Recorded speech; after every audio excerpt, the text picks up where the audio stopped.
Hello! Welcome everyone. This is Grandy. I'm joined with Tank. Say hi. Hello. There he goes.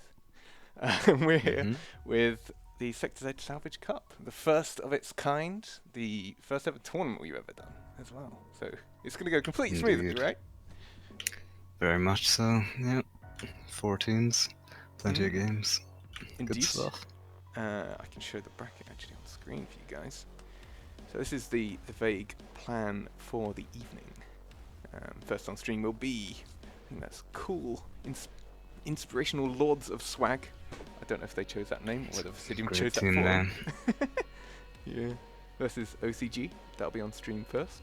And off stream we'll have Coco's Pink Unicorn team versus Dastardly Fiends. Yeah.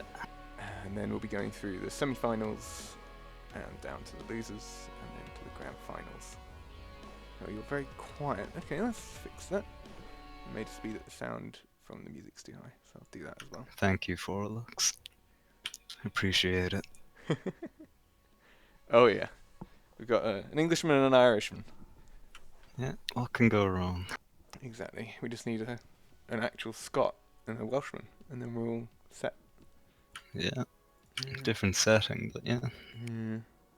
Let's have a look. I'm just going to check that all the teams are here, because we've been getting people into voice channels for the last few minutes, and I think we've still got one more person to find. Although I notice we've got Plebeian Sid is in game, but is not on a team. So let's see whether Plebeian Sid is willing to play. Well, there's also OCG with 5 players. Aye, but Or they're at all least, I'm not sure German. if Nestrob is actually playing. Like, is Nestrob playing or not? It might be I'm team not sure, coach. but. Oh, that's true. Yeah, maybe. We're getting really professional now. Yeah. Well, why not? You know, if you can. Yeah. So all the protons up for grabs. Alright, I'm trying to remember. I think it's 10,000 to each winner, 5,000 to second place, something along those lines. Something like that. Yeah, to each of the winning players. So that'll be right at the end. The format, hopefully, maybe some of the competitors will be able to come on. In fact, can we? I wonder whether we can ping everyone. But the vague format is best of 3. So the first round is always going to be on Magma Chamber. The second round's always going to be on Freighter. The third round's always going to be on Aegis Desert.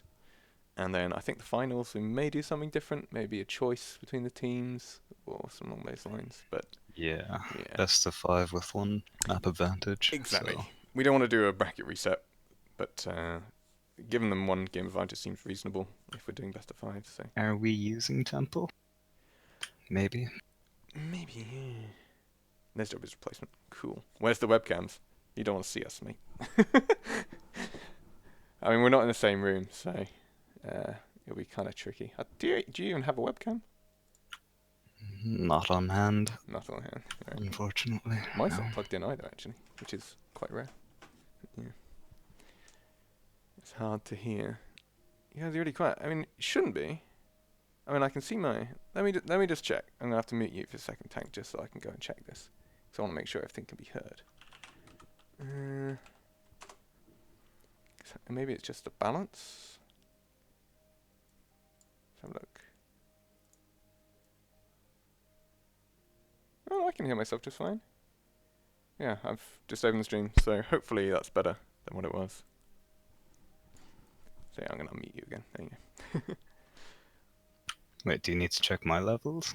I can see your levels are going about the same level as mine, so hopefully now that I've turned the volume down on the music a little bit, it can be used. Oh, okay. Yeah.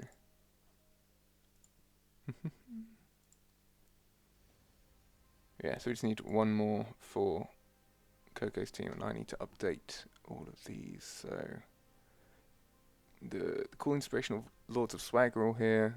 Coco, Aranet are here. I think we've replaced them with Glassar and 1 other guy, right? This is sort of the question mark over who the last replacement's going to be. And then Valgod and Chocolate have been placed by Dodo Sandwich. And Silence, who I haven't really seen play, so that's going to be interesting. Ooh. Okay. Well, who we got first then? So on stream, Cool Inspirational Lords of Swag versus OCG. Let's get that up. So Magma Chamber. We need an EU server for Magma Chamber, Vercidium, if you're listening. We've got them in the background. Hopefully parroting away, going through all this stuff. Because yeah, at the moment there's only one EU server on Magma Chamber.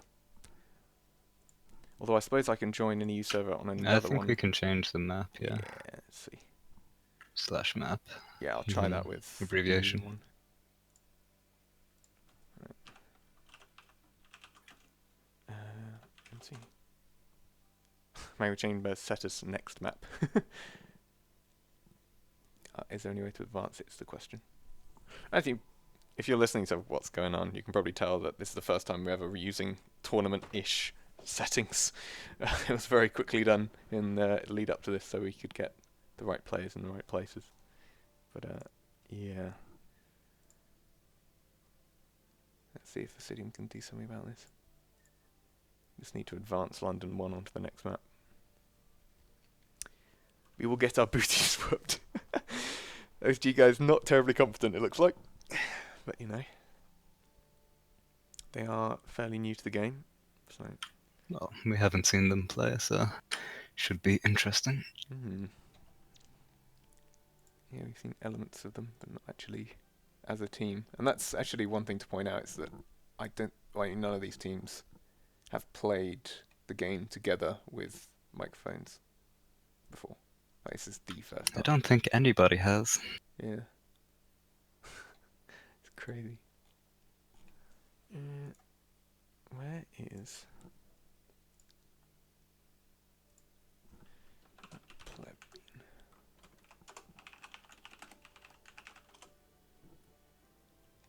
Wait, where did I just do that? I just did that in bug reporting. Whoops. We've got too many channels on this server. Let's fix that.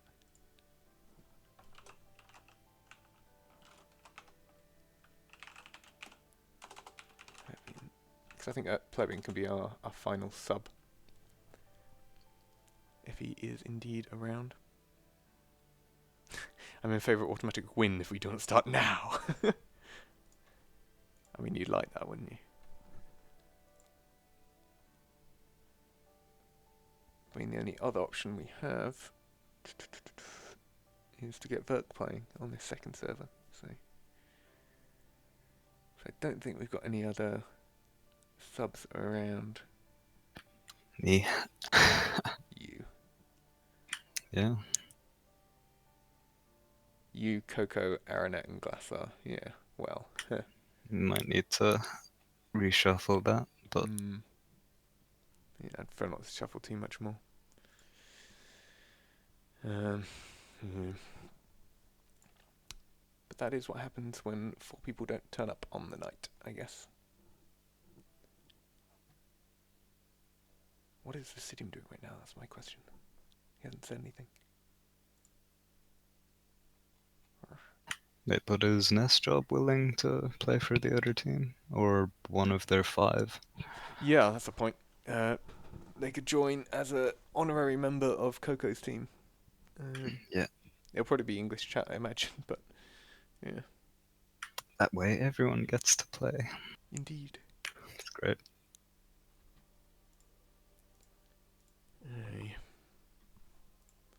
See, do we have... Yeah, we still only got London 2 on there. Because otherwise we would have to wait 20 minutes for the server to move on. In fact, let me just check. No, it's just /map.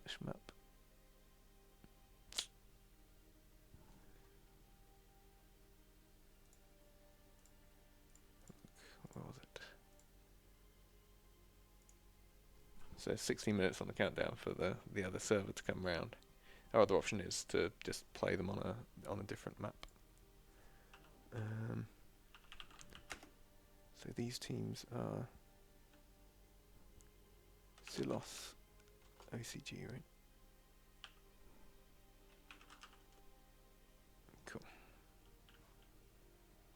mean, it's currently on Temple, sadly.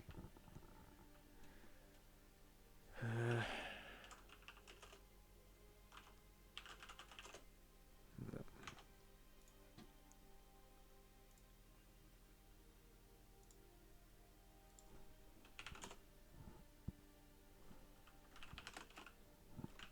Yeah, sorry Oop, that's me hitting my mic.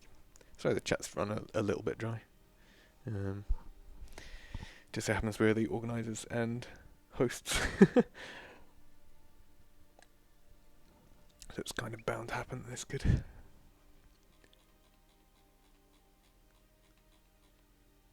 be the case, but yes.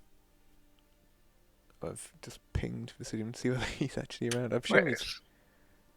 What? The game we're watching is which one? Silos versus OCG. London Both 4. of those teams have full members.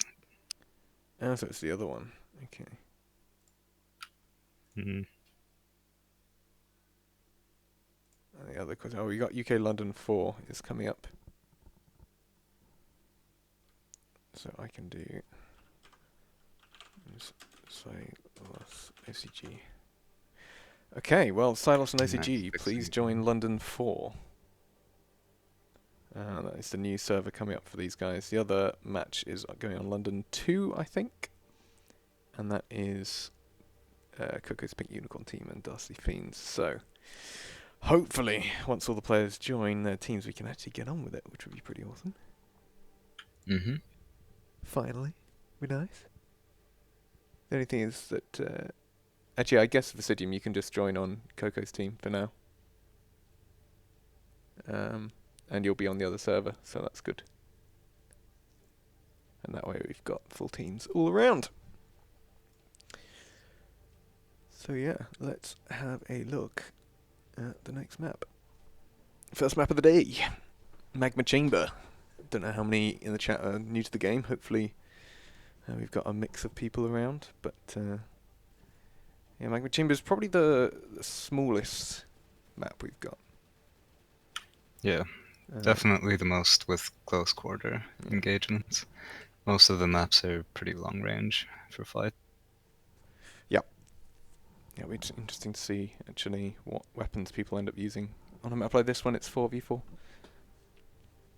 Yeah, I'm not sure with the latest update. Is there a change to where the canisters spawn? I think Like, it's just the I'm assuming range. it's still... Yeah, is it still in the center? Yeah, it's around the center, potentially towards the corridors. Right. But the elevation is different now.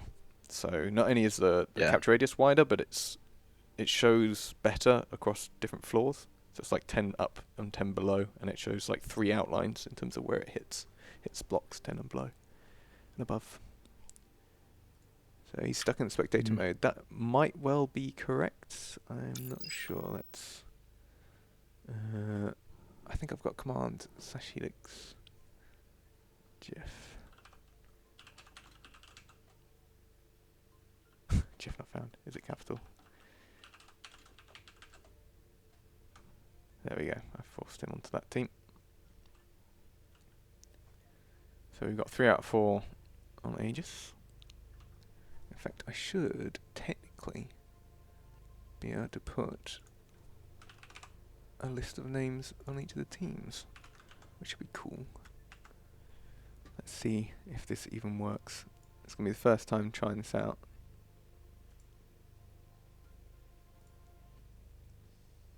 There we go. It worked, amazingly. It actually worked. So there you go. There's the guys on each of the teams. Hopefully as they join, in fact I'll mute that very briefly. Looks like we've got 3 out of 3. I'm just gonna restart my game. Go. I'm appearing twice as a spectator. Oh, not on mine. You only once on there. 2 people missing. So from OCG we are missing Markus, I think. And from Cool Inspirational Lords of Swag we are missing Luke, I think.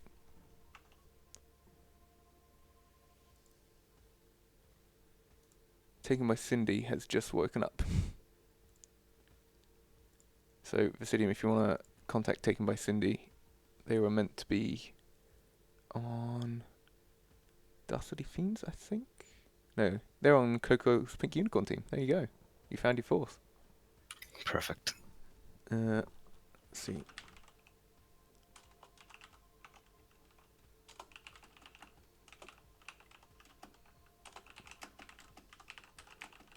Yeah, I'll leave Vercidium to do that. To me, their job is saying their guys have skill. I mean, I guess if they've played together in other games, it's quite possible they could be an interesting challenge. But I think I would always favour the teams with the players have played the specific game, but, you know.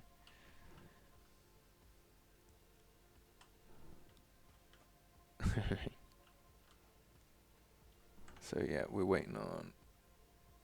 Can I ping them?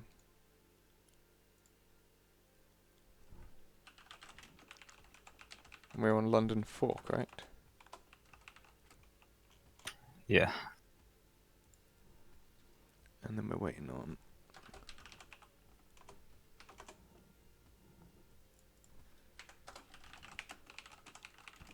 Alright, I pinged both of them. Whew. Well, we knew this was going to be interesting, but I didn't realise it was quite going to be this interesting to get people against. I mean, I had a feeling it was going to be... Oh, he's restarting it good. I had a feeling it was going to be slow, but I didn't quite realise this slow. Yeah, it's fine. To be expected. Mm-hmm. Yeah, considering the game's still in alpha as well. I don't know really what we're thinking going for this, but it is good to see not least the other players around playing the games beforehand, but we get 16 competitors at least playing in proper competitive format, which is awesome. Get to test Salvage in its... well, I don't know whether Salvage is an ideal environment for before, but yeah. It's good to test it. Oh, here we go. I think that is everyone in. I can't... Tank? I can't spectate for some reason. Yeah, Just gonna you've have doubled to up. figure that out. Yeah, for some reason I joined, and then I couldn't move the camera, so I left. I joined again, Huh. and then I could move the camera, but I found there was two of me there, so I restarted, and now I I'm think it thinks I'm still in there, so I can't join. It crashes instead. interesting. I tried to just kick you, but I can't. And Melt is stuck choosing a loadout, I think. In fact, why is Melt in here? He's in OCG.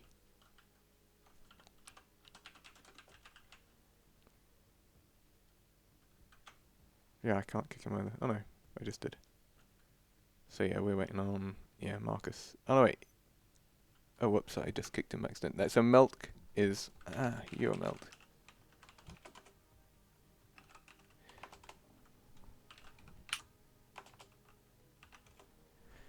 The question is, why didn't the game start? So we had 4 people on each team, Vercidium, but the game did not start. And we've also got 2 copies of Tank in Spectator. This will be a VOD thing, this. It will. I think automatically Twitch and YouTube saves it in both places, so... Oh, there we go. The match has officially started. We finally got something going. Ooh, I can actually unmute it. Alright. Well, lads. Hopefully, if I can get this running. Okay. Here we go. We have actually begun. Whee! Are you able to join in, Tank, or is this going to be us? Not yet. Not yet. All right. See if Vercidium can force kick you, or something along those lines. The other team are shooting themselves. I think they may have to change their tune, given that they're now actually being shot by the opponents. 10 seconds until the first reveal. So right now, no one really cares about whether they live or die at the very start. There we go, first one around. Jeff seems to be a little AFK in the corner. We are going to get our first points. Rexa, oh! We just need somebody to jump on the point, get the first points. And there we have it. First points on the board. Going to the side. Oh, cool inspirational water swag. It's going to be hard to remember. I'm in now. There are now 3 of you, but hey. Yeah. All good. All good. So we actually have our first attempts on the point. I mean, oh yeah, the other thing that was changed about Salvage going to this was that it's no longer you capture it so much as you get points for holding it. So, I mean, I guess that doesn't change too much. But it does mean that you're sort of more rewarded for sticky on it more often.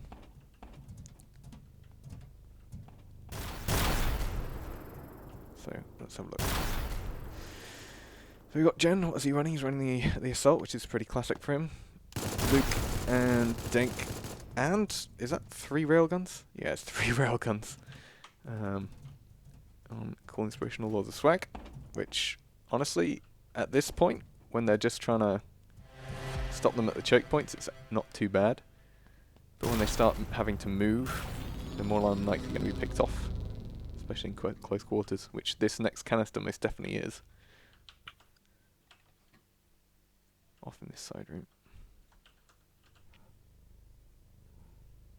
Okay, we got Vercidium messaging. Oh, that's you. Cool. Yeah, I just had to change my push to talk. I had it at V, which is like the smoothing thing for spectating, so yeah. I kept toggling that. Nice. Looks like Jeff is still having technical issues, which is a shame, because 3v4 is nasty. Yeah, these guys are going to have real problems if they don't get themselves sorted out in terms of building. And Melt does actually manage to get around just a little bit. But I think that's the revolver for Foralux on his secondary. Still pretty good in close quarters. It's one probably the most famous combination right now. Railgun and revolver. Yeah, just for more damage. Pretty popular right now. Yeah. Other sniper, not so much. Well, it's damage potential, really. Yeah, there was one guy saying that he was really enjoying the beam. And actually, if you headshot with it, it's pretty damn good. Yeah, much more forgiving of a weapon, but that insta-kill potential with the railgun is just unbeatable, really. I mean, I'd expect more automatic hit-scan weapons like the assault rifle to be used, but so far, it's not happening. Yeah, Jeff had problems connecting, apparently. Instead, we've got Jeff's cookies. Alright, so in the interest of fairness, one of the cool inspirational auto swag guys is going to wait in the spectator until the other teammate returns, so hopefully that won't take too long. Meanwhile, the canisters moved all the way over to the other side. Apparently, OCG have managed to get a few points. Alright, Sid. Sid is around to potentially replace him. Which we could do. We could get Sid in. Here's Jeff returning. Guess that's the question to make. But I'm happy to see that actually OCG not only have some points on the board, but they're actually in various places on the map and not being pinned down anywhere anymore. Yeah, I suppose that's a big thing with this change to the game mode. It's more forgiving. Yep.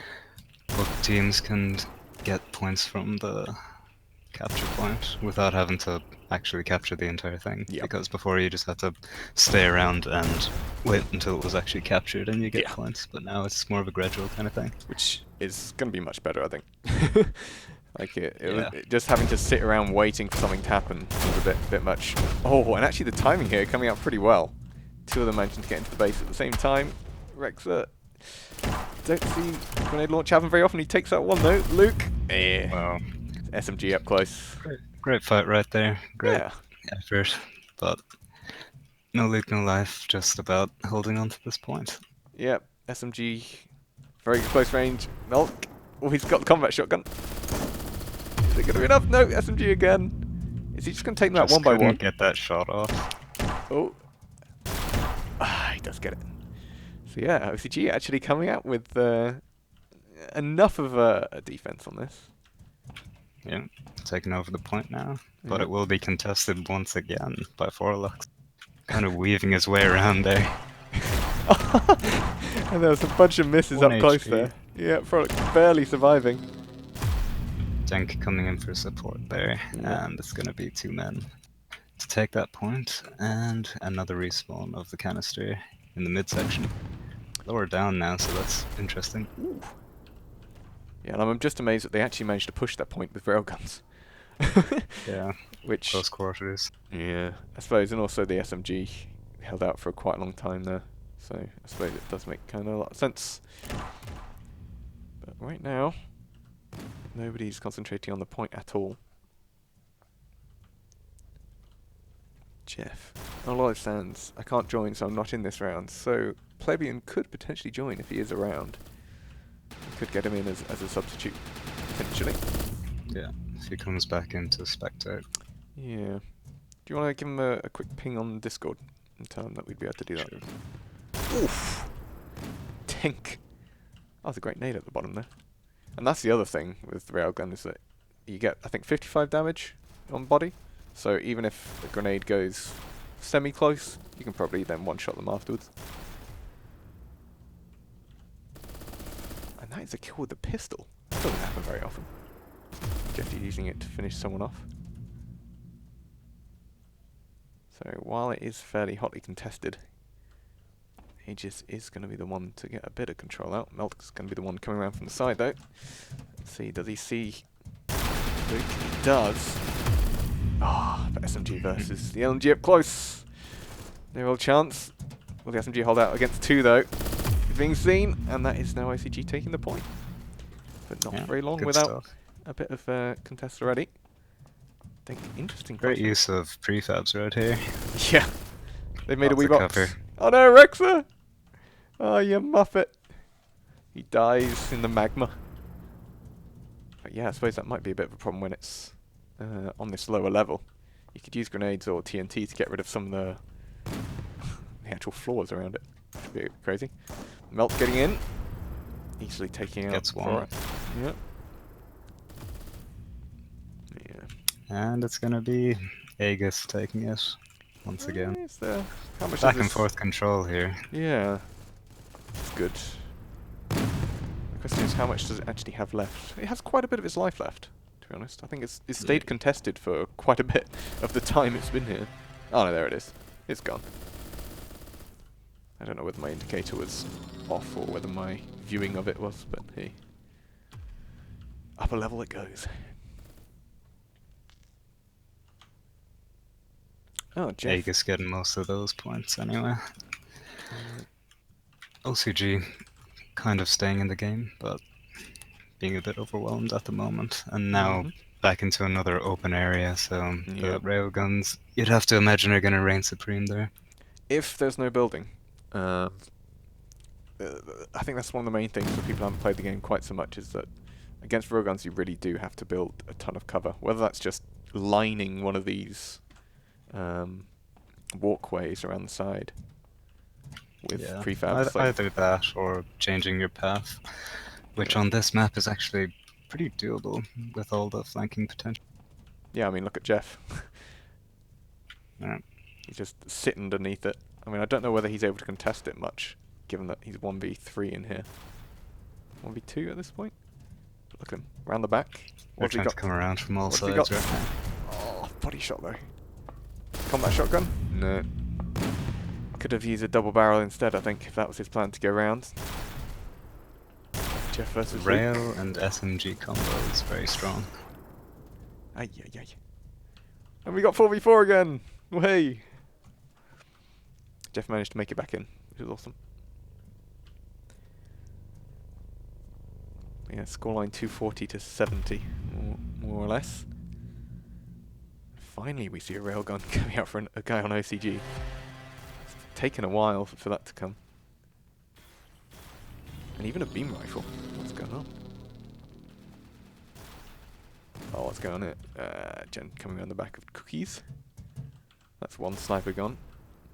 Milk with the LMG going to be taken down. Question is, where is the next canister? Oh, the canister's where all of Aegis are. It's tough to get in there with like 2 body shots and you're down. It's rather nuts. Yeah, tough position right there. Yeah. But luckily you can capture it from above and below, so if someone's a bit sneaky from OCG, they could slip in there. And they've only got one guy on the point.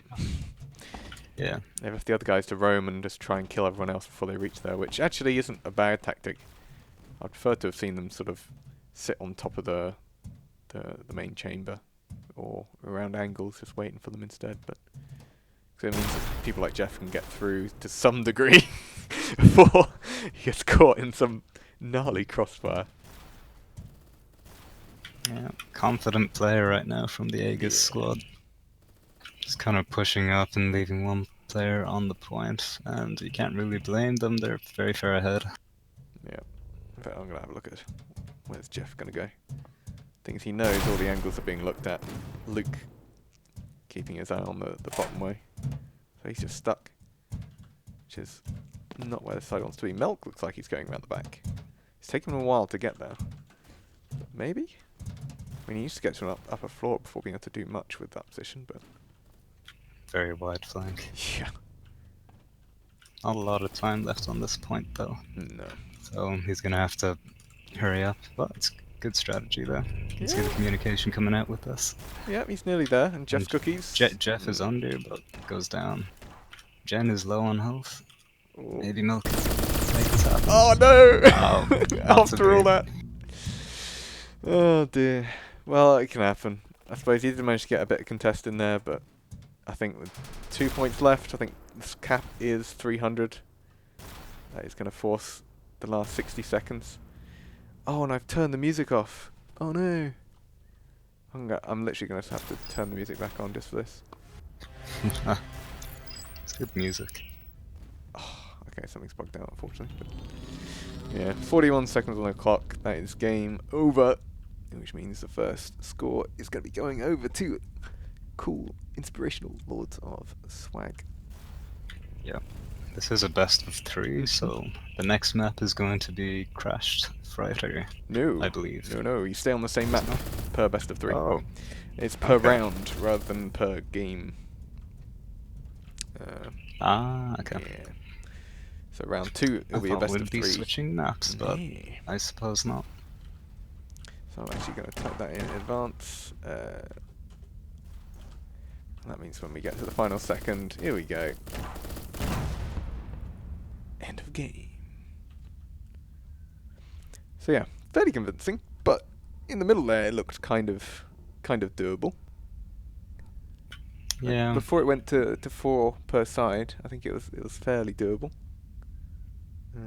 I mean, they were making contentions, but it just wasn't really enough to hold on to it.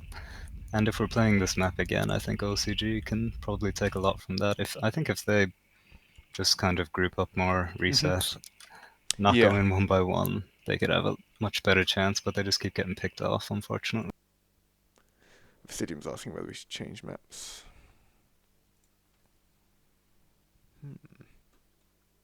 Let's see, is this actually going to change maps? I don't know. Yeah, I had a feeling the best of 3, it made sense just to stay on the same map for the single series. Oh, it's the same map. It's the same map, yep. Hopefully everyone can join it. This time it's me doubled up. And you're singular. Not for me. Still to me. To me, you. New features. Needs a bit of ironing out. Indeed. What can you say? Meltdown again. This is Magma Chamber, my friend.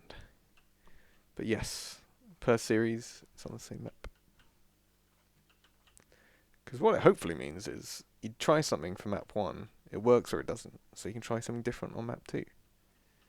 Otherwise, it's just a bit too variant.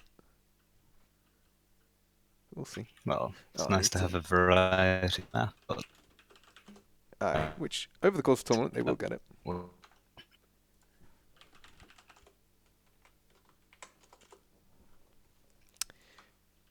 I think, in this case, it looks like we now have everyone in. So, without further ado, here we go, back into the chamber. I didn't really note the end scores in terms of players from that last match, in terms of who was fragging the most or anything of that vein, but it does look like the same tactics in terms of weapon choice are coming out.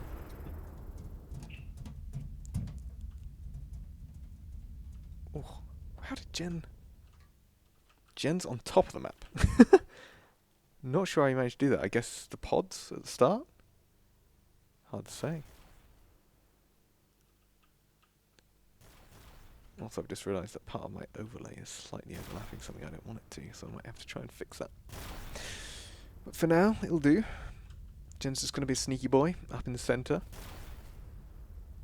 I mean, it doesn't really matter what happens right now until the first scan happens.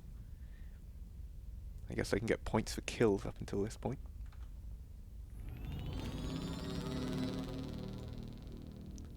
Yeah, I'm just gonna... Hopefully that works. So right, where is the first canister? And Tank, if you are still roboty, then just join, leave and rejoin the voice channel like I did, and see if that works. Oof! Okay, mine was lagging for a moment there as well. But, okay, nevertheless, cool inspirational world swag first on the point. Yeah, there was some lag in the game apparently as well. Interesting that the two lined up with each other.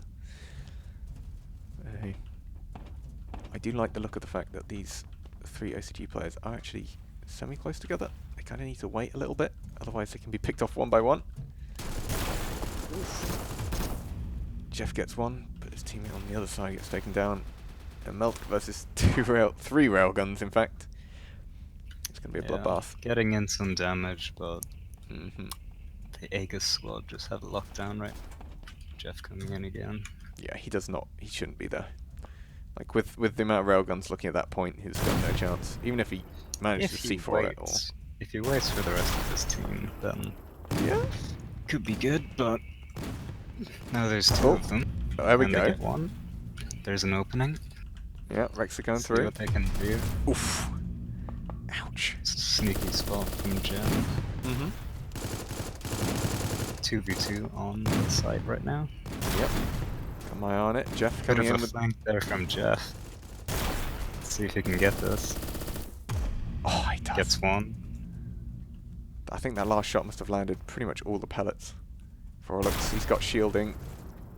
Takes that one. Jeff is right behind him, actually. Does he know he's there? I don't think Jeff's got anything good for short range, though. Oh! And Jen with a classic knife kill. He loves doing those. Ouch. Gotta get in their heads. It's competition now. It is kind of rage-inducing. Gotta say. Oh. The dance on the point. But once again, it's the Lords of Swag coming out on top on that one. But actually, this looks like OCG might have a chance to set up somewhat. They can get there first, hunker down.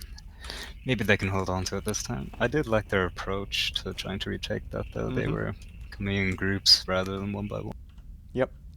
Much more effective, but again, they just had such a good setup there.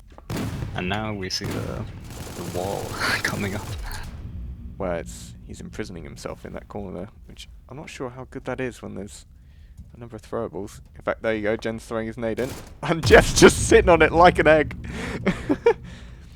he gave birth to an explosion, and yeah, Rex are just trying to keep himself alive, but not for very long, my friend. So that defense didn't last very long at all, unfortunately. Yeah, getting some points there, but control will be given back to their cool inspirational lord. I'm not sure whether you saw that kill feed, 2 knife kills simultaneously. Lords of Swag. That's what we like to see. Yeah, and with 3 members on the point, that's going to be depleted very quickly.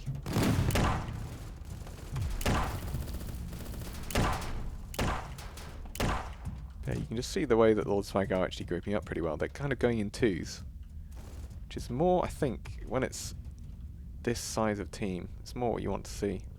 Like, you can go for 4 if you're pushing for a point, but, I mean, it depends on what weapons you go for. These guys are all playing with pretty much assault, a railgun, an SMG, more or less. I'm yet to see an Orberator, I'm yet to see much in the way of explosive weaponry at all, except for the start of the first game.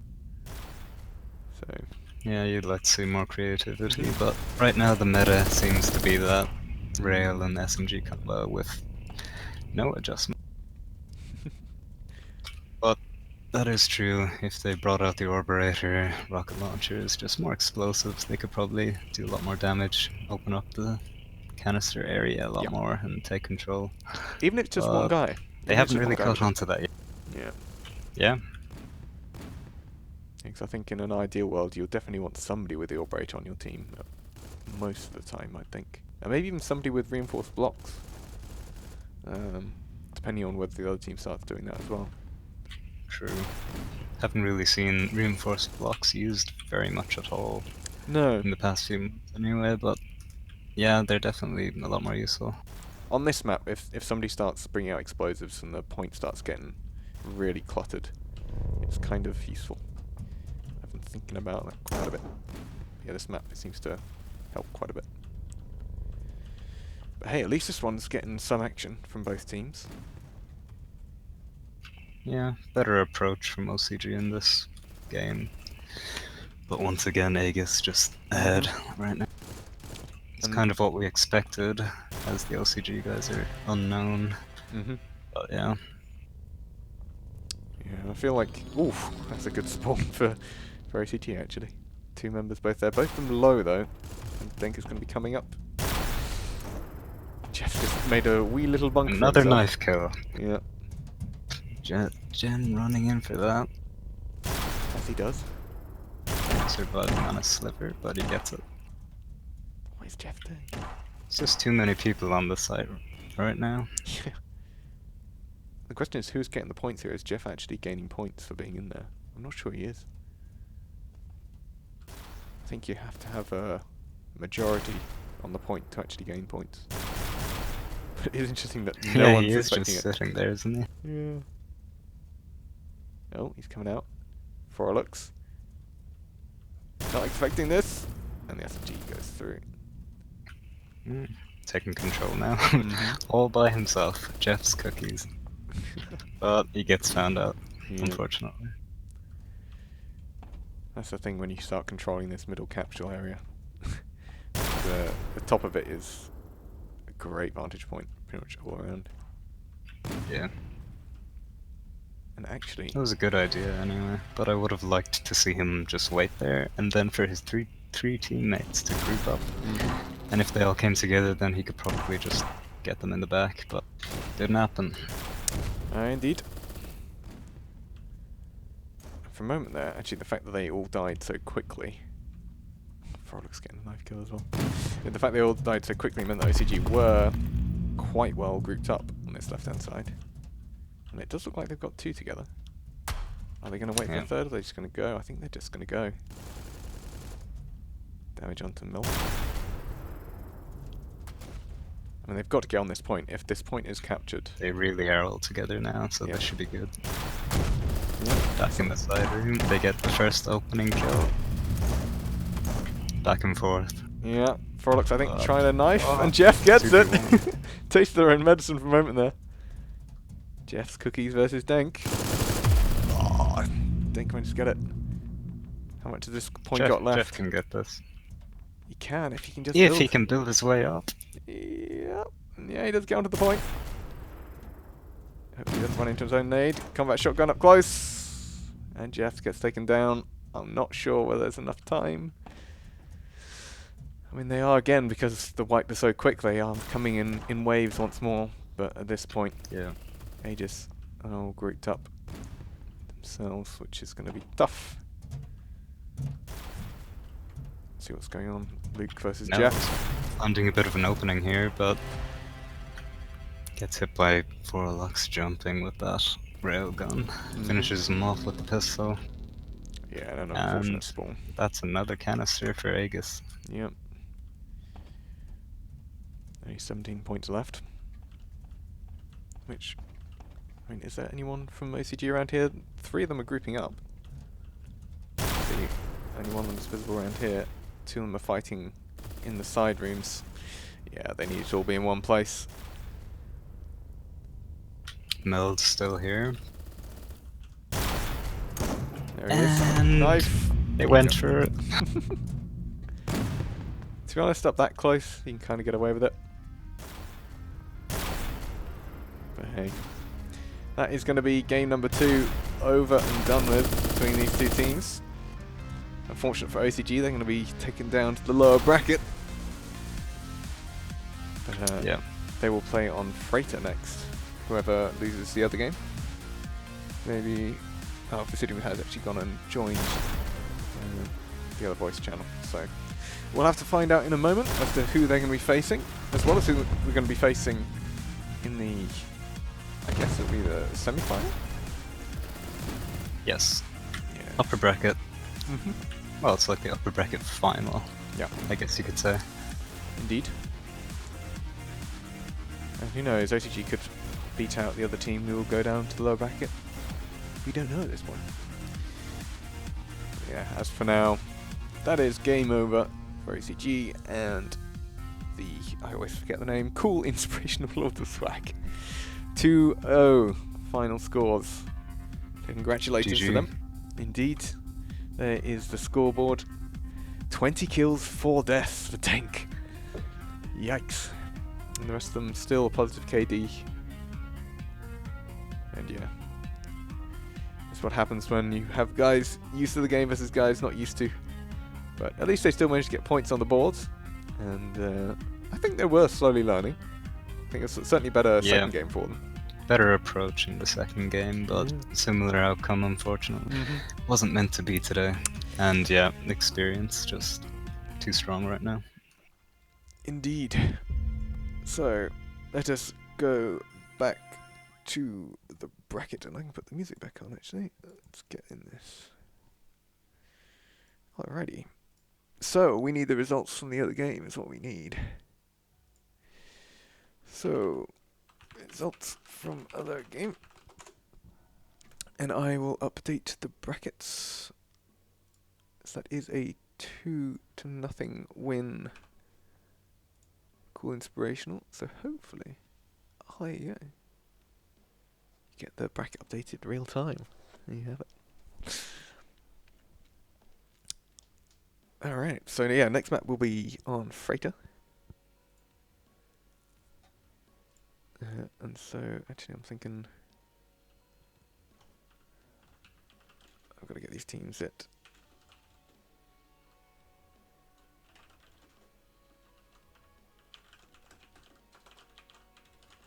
New details. So let's disconnect from that. And we'll figure out what we're doing for the second server, because the second server needs to be on Freighter. There is a London map already on Freighter.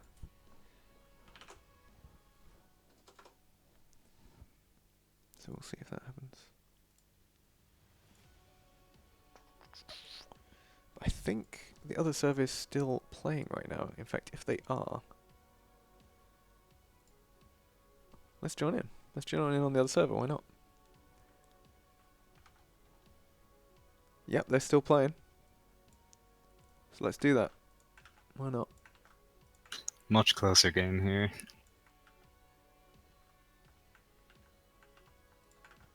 I think I should call the names.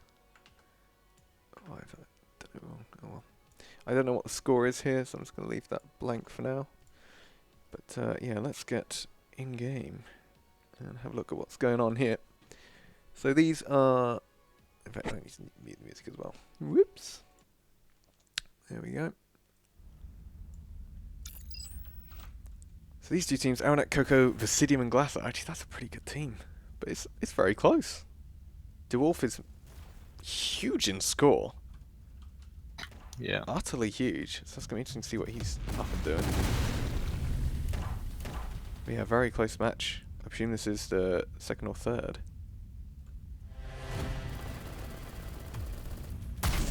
Let's see where is the next spawning. And as we were mentioning in the build-up, Dodo going with some explosive weaponry, which we didn't see too much of in that last map. Ends up not doing Actually too much. very close to the end here, so this canister could be our final point of contention. Mm-hmm. Glassar making his way over. I actually much No prefer... one really holding it yet. Coco already on it, actually. Yeah, I prefer Coco's team's position, but actually Nascar has done very well to stay alive in there. You do actually see an Orbraid coming out, and he does finally get taken down. Coco can have 2 on him in a moment. Oh, Silence just missed the building up to the next level. Just needs to get back onto that point and clear people up. Dodo getting that close range kill. Yeah, evenly Could be traded. taking control here with Silence underneath. Yeah. But Aegis team, they're actually grouping up, which is like we said, that's what we like to see. And they're taking that control again. In the lead right now, still. Very close game, but we're just a touch away from the finish. Yeah. Oh, And Operator. the ending minute has been triggered. Yeah. Yeah, the 300 has been met by, I think that's Coco's Pink Unicorn team. But I mean, Indeed, yes. still could be time, potentially. I mean, it's still a minute. Silence is going to sit on there, but they've got 3 on the point. I mean, if a couple of good Orbrator shots could have cleared them right out, but unfortunately, both of them kind of missed. Yeah, I think that kill's gonna be it. Nascar here though, trying to make a last-ditch effort. Falls down though. Yeah. I mean, he's got the railgun, so he's not going to be able to take on 3. I think one of the only weapons that could take on 3 is either a few shots. Oh, actually, that's going to be a good nade. A few shots from the Orbrator, or an SMG maybe? SMG assault? Yeah. You really need to make use of your grenades while you run in as well. Whereas he just ran in with a railgun and got obliterated. There we go. So if that game even done with, we'll have to ask them.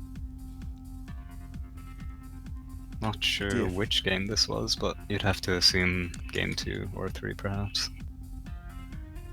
Yeah, let's have a look. Who won? Actually, I can't seem to get the chat through.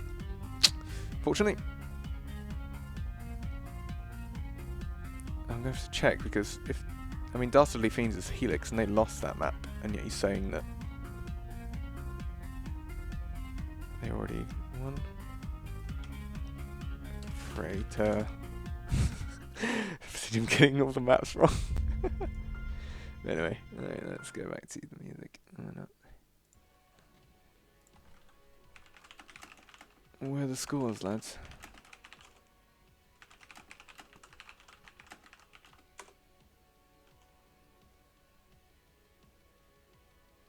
Lost 2-0, so that's Dodo's team lost 2-0.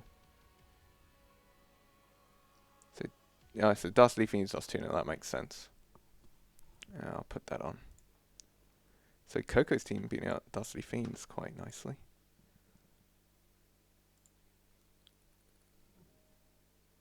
Yeah, cool. That means we've got OCG versus DF. Indeed. Probably the 2 favorite teams. Indeed. And I think we might stay on this.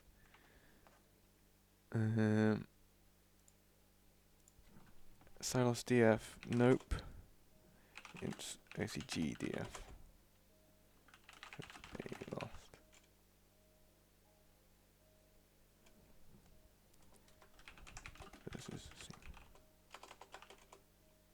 So we're going to watch Silos versus Seepet, the winners of those 2 games, as the next one on stream.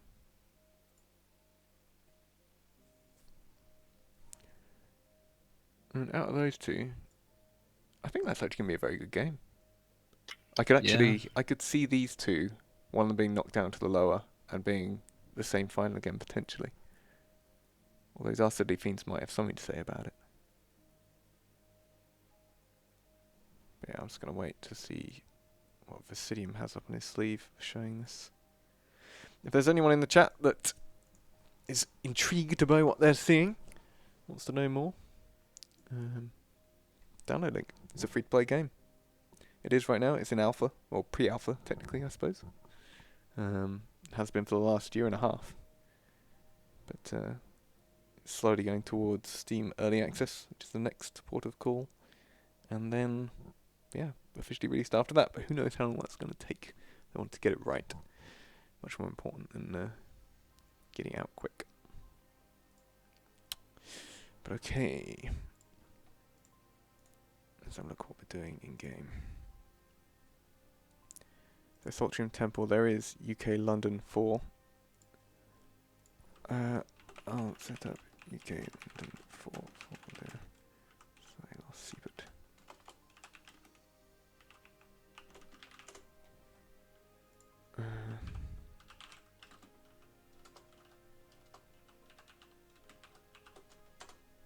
There we go.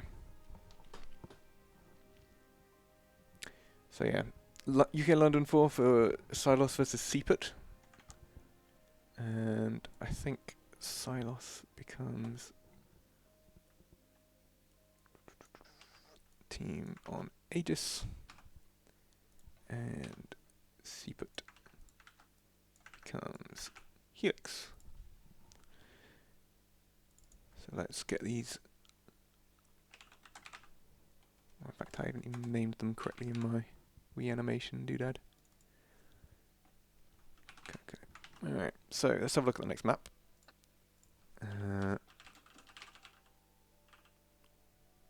Oh.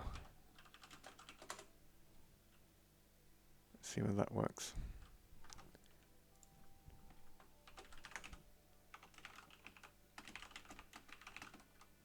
Next map.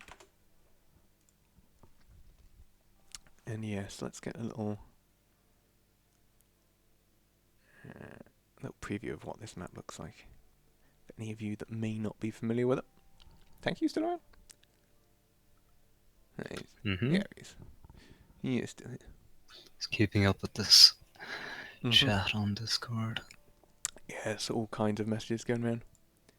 Can you spectate on London 1? Oh, I see. He's needed in Seaput.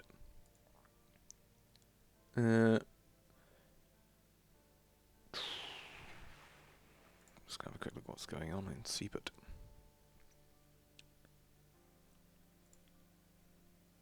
Is it London 2? London 3 is on Crash Freighter. Oh, because he needs to play. Yeah. It's Freighter, lads.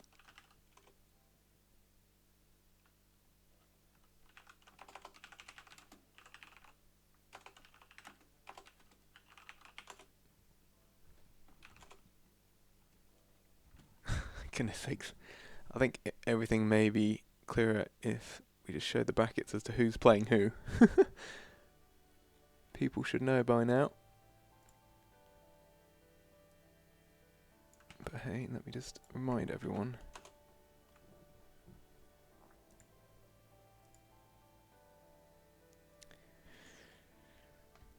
Right, so I'm going to put them on this map. So teams Silos, right? Versus Seaput.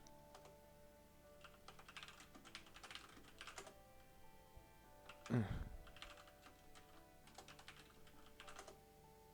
we go. Okay. So on UK London 3.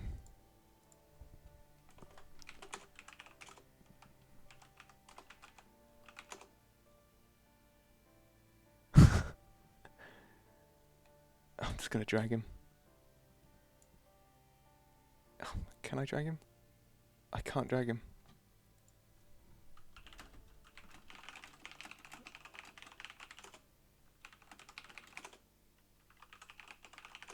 Alright, so Vercidium, it's Freighter as a second map, first of all. And then I've got London 3 set up for the Silos game. And it's on Salvage and it's ready for them. And I know you're in that one, so potentially Tank, could we get another EU server set up on Freighter? Yes. And then, yeah, I'm on London 3 for the Silas game. You can just set the other game going and then join me on this one.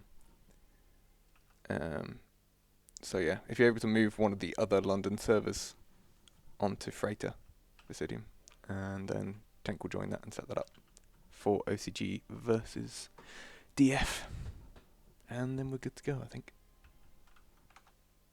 He'll put them all on CF, okay. Alright, so we've got Lord of Swag. Lord of Swag are in, which is good. In fact, I can show the teams right now. There we go. Oh, no, I'm actually missing a player on that team because that is Vercidium. It was a guy that we didn't know was going to be on there. So let's try this again.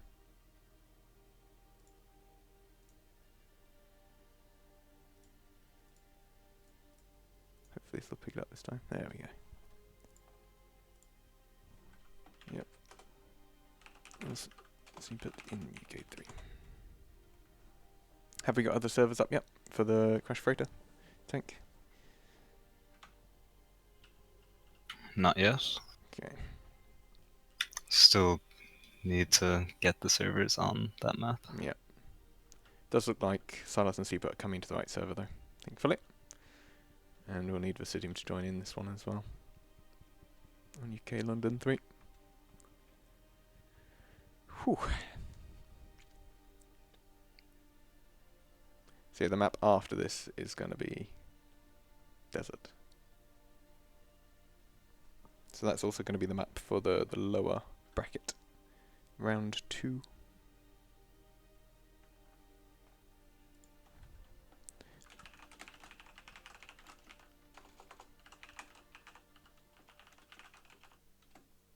Oh wow, I've misspelled that.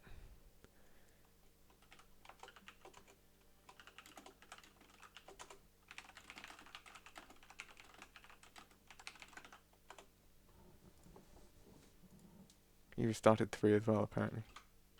I'm still in. I mean, I'll see if I need to reconnect, but OCG DF is going to be in UK London 1. Okay, so I'll go on UK London 3. It sounds like Vercidium has actually set up the other one. Wait, Yeah. Oh, we're on 2. Okay, we're now on 2. Fine. Has it been set up with tournament mode and stuff?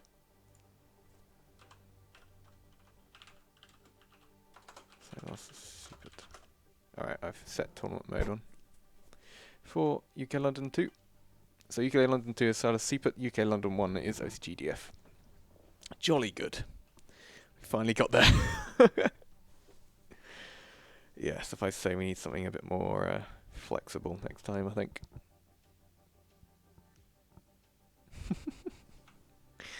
So are we spectating the one Yes. that Vercidium is not playing in? No, we're expecting the one Vercidium is in, because he's on Seaput. Alright. Cool. Noted Vercidium. I'll put anything else in there, so you need to join. Jeff is in the wrong server. OCG is on UK1. The only question for Vercidium is whether UK1 has been set up for OCG versus DF. Yep, it is. Cool. Someone in chat saying one of their teammates can't join. Yeah, could you just oversee UK1 from it says it's okay now. Oh, okay. Fine. Sure.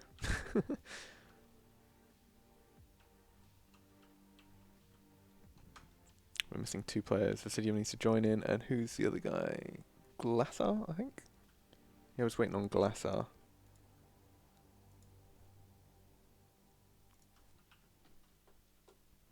Yeah, Glassar needs to join the server. Need to join. No, he's here now. Glasses. Yeah, are you able to check on UK1? Just very Yep. quickly. But other than that, I think we are pretty much good to go. I think that is UK2 all set up. So without further ado, there we have it. So this is Silas versus Seeput. I think I can put this on.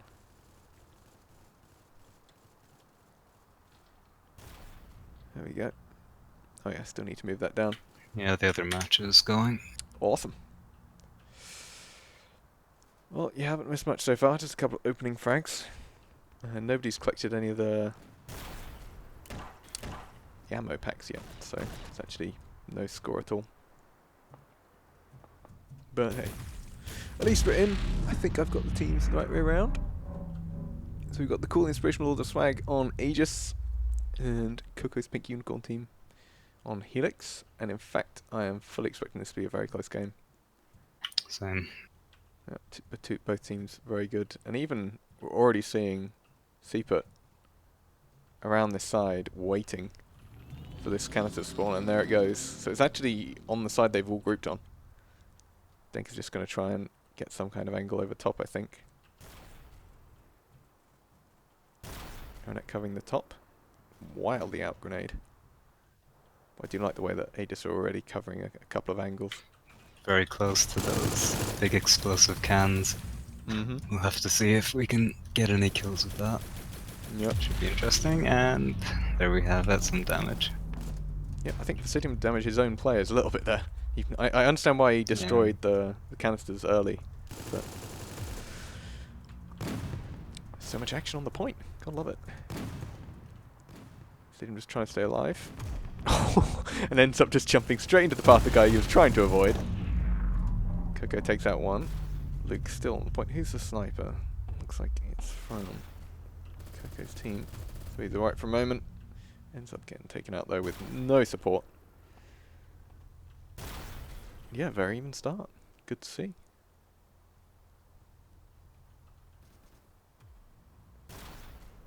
Aranet coming in from the back right now. Kind of surrounded. He's And doing Jen opting to go back down and up the stairs in the back. Yeah, he did enough actually. The Aegis players were just kind of loosely moving off the point, so he actually managed to get a couple in. It was a bit strange. Like right now, Glassar shouldn't have any chance to go on the point, but it seems like Aegis are all just taking up positions outside of it. A bit sort of team deathmatch positioning here. They have vacated the point, but they're still getting the frags. Yeah. Coco, the only person left close by right now, low on health. As is Luke though. Yeah, he takes him out. The turnaround. The first canister depletes playing with it safe. equal points for both teams. That's crazy. Yeah, impressive. Yeah. Really looked like Aegis had the control right there, but getting a few sneaky positions in, it's going to be equal. And the second canister spawns over at the other side, interestingly. Yeah, and Jen's straight on the point. Already starting to build up defences, although a bit haphazardly. We are going to see, I keep forgetting the names of these guys, Coco's Pink Unicorn team coming through the centre. Foralux trying to snipe from behind, isn't going to get it. Is there any other Aegis around? Not really, just Jen. And yeah, Coco, we know he's got good aim. He's not going to miss that very easily. So the early attack on the point, not really going to bear too much fruit for the Aegis side. It's now their turn to come on in. Denk just hiding under the point. Yeah. As 3 Helix players are above him. But do you see what I see? There's a scanner there. Yep, Vercidium, of course, with the scanner. Yeah, Vercidium. He loves The that. other's not really making use of that, and No. that's a great clean sweep right there. Yep. Oh, he's the only one. I think poor lad is on his own in here. Luke actually just pretty much walking on his head. He takes out one. Who else is around? Ugh. Disgusting shot from Luke. Nice idea from Vercidium to wait for his teammates. Yep. They get a couple of kills, and it's just Glassar left by himself now as Coco comes in from the top. One after the other. Got a little hole on the side there for him to peek through. Oh, I think actually Coco's team has actually managed to make some kind of indent. Oh, who's got that weapon? I think that's Vercidium. So that's Seeput side getting that. Although I'm surprised actually. I guess even though Vercidium was sitting under the point, he wasn't getting the points on the board because there were too many Aegis players around. Yeah, I think it just stacks in proportion to how many people. So 3 of them versus 1 of them, they're getting the points. And they're going to be much further ahead right now, although still fairly close as the 3rd point comes up. Mm-hmm. And actually Glassar very well positioned. I guess he was respawning, but yeah, you can. I guess you can see when there's an equal number of players on the point, the entire color of it goes red. So right now, only Helix are getting points from this. Jen has been lying in wait though. Gets 1, but doesn't expect Aranet to be hiding in the wall. Yeah. Denk with a good angle and is going to capture the point. Coco, again, I feel like he's going for a bit too much of a TDM mindset somewhat, but still useful. Yeah. If you can suppress the other team, that's going to work out. Yeah, let's have a look where they're coming in. So there are 3 Aegis players slowly getting around. 2 of them are nearing the point. Foralux and Jen up here. It doesn't matter too much as it gets depleted, so 2nd canister went towards Aegis, 3rd canister went towards Helix. It is pretty much everything we thought it would be in this match so far. Yeah, back and forth. Yep. Let's see who's actually coming on this. It's actually a very good setup from Kukuno's Pink Unicorn team. Is it going to be Jen coming in there? Yeah, Jen's the first one on the scene. Doink is sort of above, and he gets 1. He just kind of needs to wait for the others. Vercidium versus Jen. Jen gets it. But it's still contested. I think Aranet is just still inside the zone, 10 blocks below. And he does get the kill. 2v2. Yep. But only one of them's on the point, so Aegis are getting all the points here. Aranet coming up. Good amount of damage from Denk. Just got to be careful, but that's going to be an easy kill. Foralux is actually in a very awkward position with the railgun. He kind of needs to move out of there. Let's see, scanner coming in from Vercidium from long range. Reasonable setup here. Glassar going around the side and Coco sort of above. He's trying to force them off. Glassar was waiting for his teammates and it worked out. That's what we like to see as No Luke No Life comes in from the back, gets 1. But Coco takes on his teammate coming from the spawn. Yep, and he's not getting the points now. There's at least 2 on the point for Helix. You need to be at least level with the point or above to be getting the points. Well, he does manage it though. I'm amazed that Luke managed to stay alive for the entire of that. Anarchy on the point, but works out. I just love the way that Glassar's just chilling. Like, nobody from Aegis seems to really respect the fact that he's been sitting there the entire time. Yeah. There he goes! There for ages, but he finally comes out. Yeah. And just in time to put his team ahead.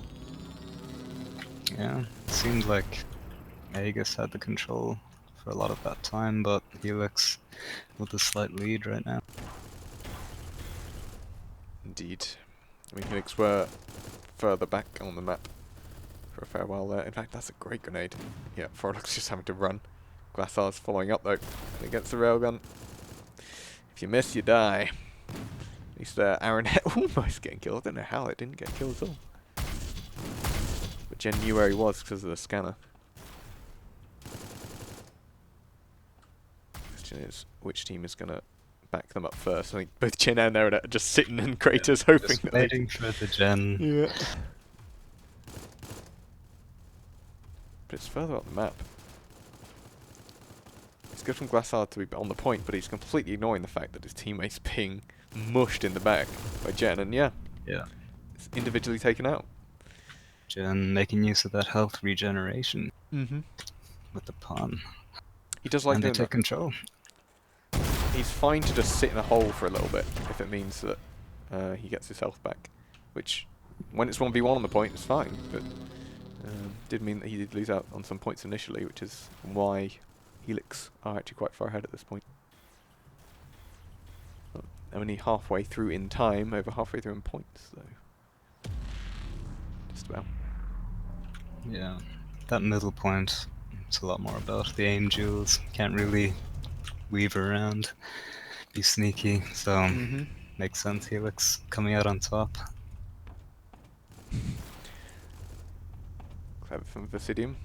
Knew that Foralux was just sitting around there, so he just noped the hell out of that and decided to go up the walls to get in there. These are 2 railguns coming in from the outside, both Denk and Luke. Here is where some explosives could come in handy. Yes. They're all grouped up on the point. And I think Aegis trying to just surround the point right now. if they attack her once, it could work. Routes.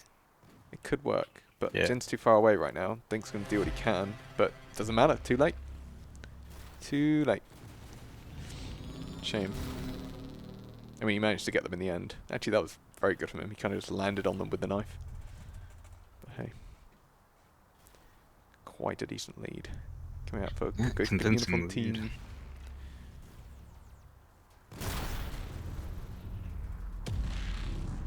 And I think we're still at the point where if you fire an Orbrator at the indestructible blocks sitting underneath, all the explosions will trigger at once. So an Orbrator can just one-shot kill anyone sitting on the point if you aim it at the point. Yeah, So you get devastating. 4 explosions worth in one. Okay, let's have a look at Aranet. He's of course got the railgun. Oh, pretty well with the pistol. He's going to get 2 from that with a bit of help. Yeah, Vercidium now just causing confusion Yeah. with that Arburator. Jen with the cleanup. Mm. As Glassar is still on the point though, can Jen find him? Glassar always seems to be just that little bit late. Like, just that little bit late to realise, oh, my teammates need me. But I mean, it's meant that they've managed to contest this point longer than they might otherwise have, I suppose.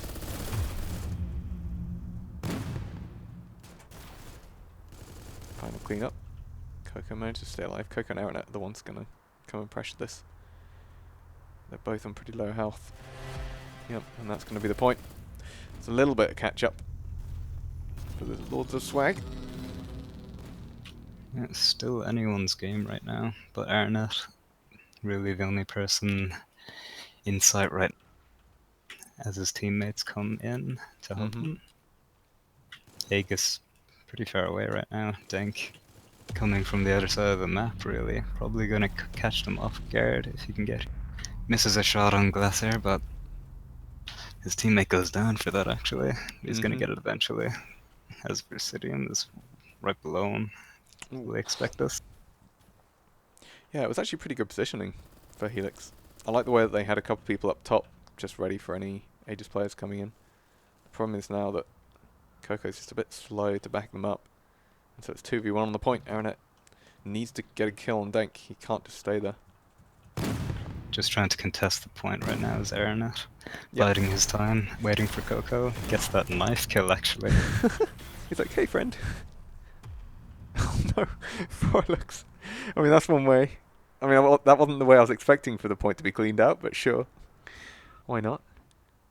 Yeah, the team play really good right now for Helix. Yeah. Glassar likes to kind of bunker in and contest the points. Aranet doing the same, waiting. We're gonna come to our final minute right now as Aegis try to make their last push. Indeed. I don't think it's going to make a difference. 100 points is a bit too big of a lead to try and make up, so... Ooh, that's a nade off into the middle of nowhere. Not sure what that was, Foralux. Question mark for that one. In fact, is another canister going to spawn? Ah, it has, yeah. And it's Helix on it anyway, so... That is going to be game 1. Over to Coco's pink unicorn team. In fact, was that the team that we put at first seed? I think so, wasn't it? one of these. I thought Oh no, it was that Jen's team. Jen's team Yeah, would you put him as Jen's maybe team have first. more objective oriented kind of playstyle, but I guess the aim is coming out on top right now. We didn't really expect Vercidium to be standing in, so that does True. shift things a little bit. Yeah, Vercidium is. I mean, he tries his best with the ping he's got. If you like 1v1 him on a map, I find that I'd beat him fairly convincingly.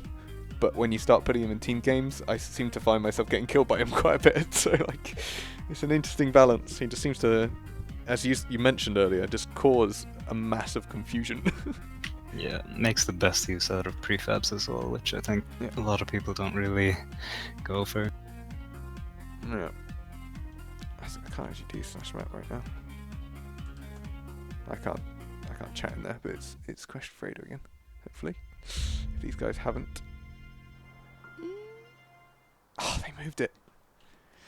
CF lads. CF.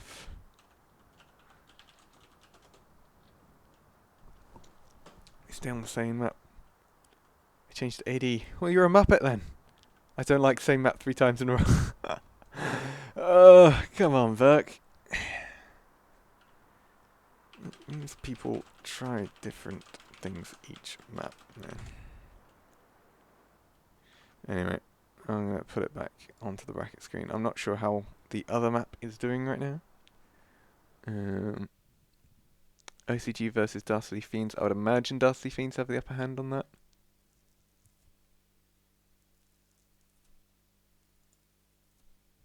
I'm going to go quickly check on the other map, because they would have only just changed. Oh, they've changed it to Magma Chamber.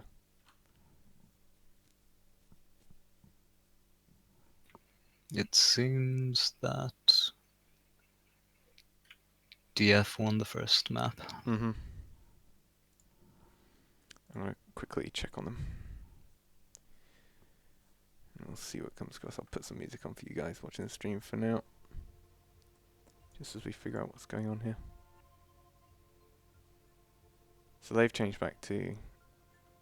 Alright, we're going to have to change servers for them. Okay, so...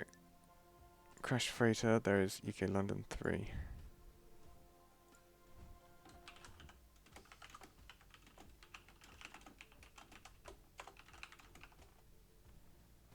Hopefully I can do that, although that server seems a little unresponsive right now. What's happening on 2? Are they just going to play on Desert? Looks like it, yeah. Alright. Yeah, the other one's kind of down, so it looks like SG vs DF has to play on...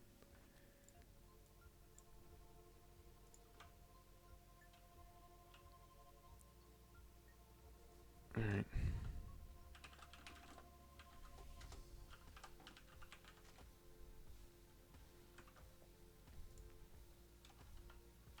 So I'm just going to get the other game going.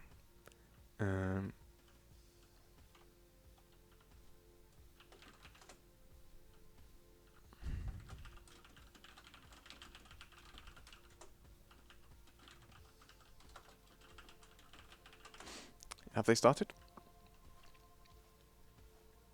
Which desert? Yeah. Yes. Okay. I'll be as quick as I can on this one in that case.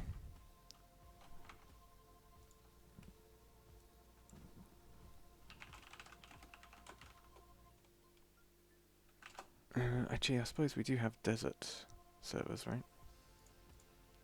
Oh, on Tokyo and Australia.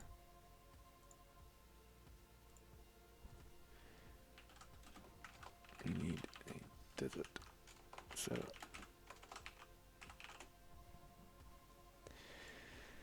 This is what happens when you enable voting for maps on these kind of tournament servers. Noted for next time, I suppose. It's going to happen. People love to press buttons when they're not supposed to. But hey. Might have been a bit of confusion about the best of 3 maps. Like, it's fair to assume that you'd be playing different maps. Yeah, per round. At least that's what it's meant to be. But it looks like we have moved away from that.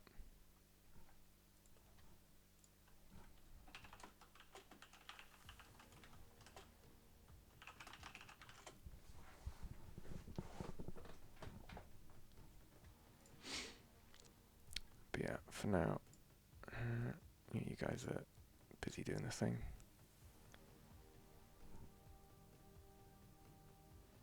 I kind of need to know what Vercidium's doing because he's the only one who can move servers onto next maps. He's playing. Yeah, I figured as much. Yeah. Right, so I'm just gonna say OCG versus yeah.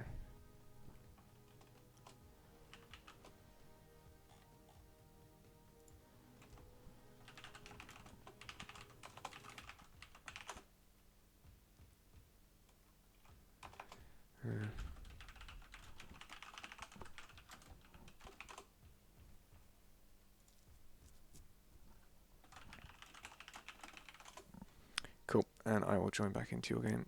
Hopefully everything will just sort itself out.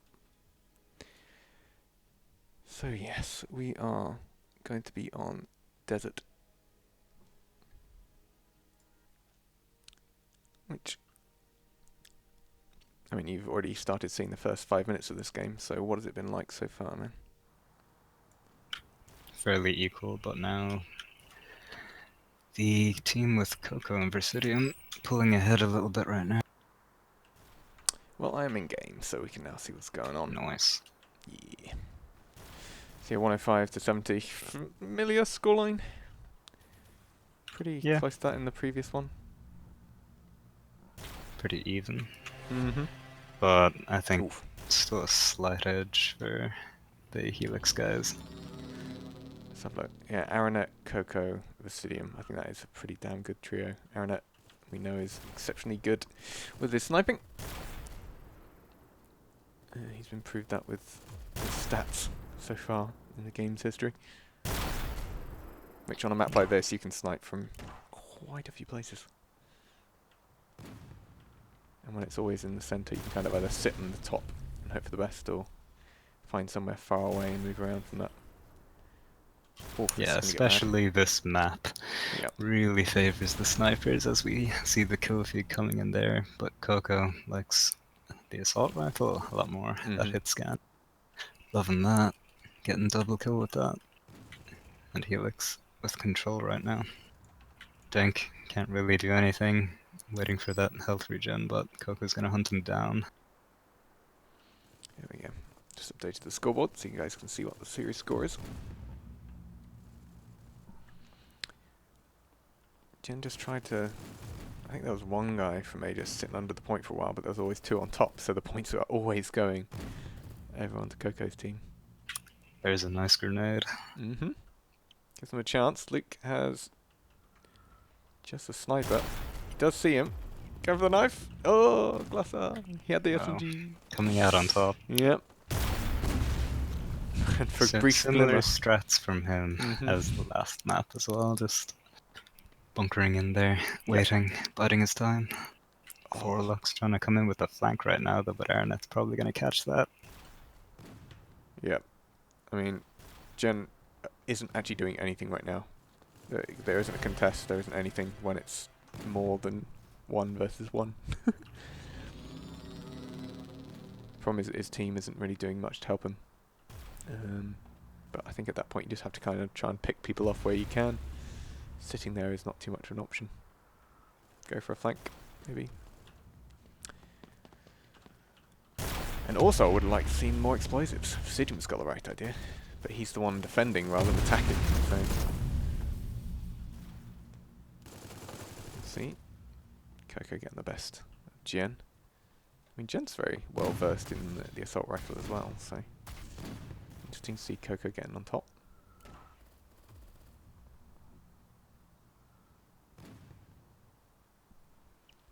But yeah, just wondering, Tank, if you go over to the other server just to push people onto the right teams. Yeah. Yeah. Thank you. And I'll continue coverage over in here, where honestly it's a one-sided show. I mean, I was hoping these guys would be a bit closer, but at least seems on this map Coco's team is just flooding the point. Coco doing enough just to push the backup members of the cool Inspirational Lords of Swag off the point. Taking enough off them. Only taking half his health, Jen versus Coco. That's pretty much the story every single time they seem to meet. And you've got Aranet playing in the sort of bird's nest position, taking out any loose stragglers. It's unfortunate.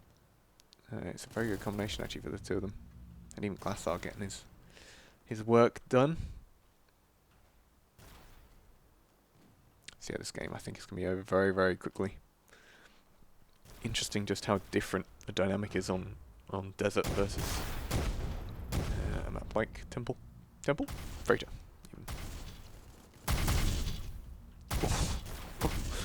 Ouch! And right there, guys, you saw the power of the explosive weaponry for once. Both Glassar and Vercidiums from up high, firing down on the Aegis members coming in from below. Because they pretty much got double damage. You were getting damage on both players at once. It's a bit nuts. 275 to 101. Has Aranet died? He has, 16 to 7. Haven't seen him die for quite a long time by this point though.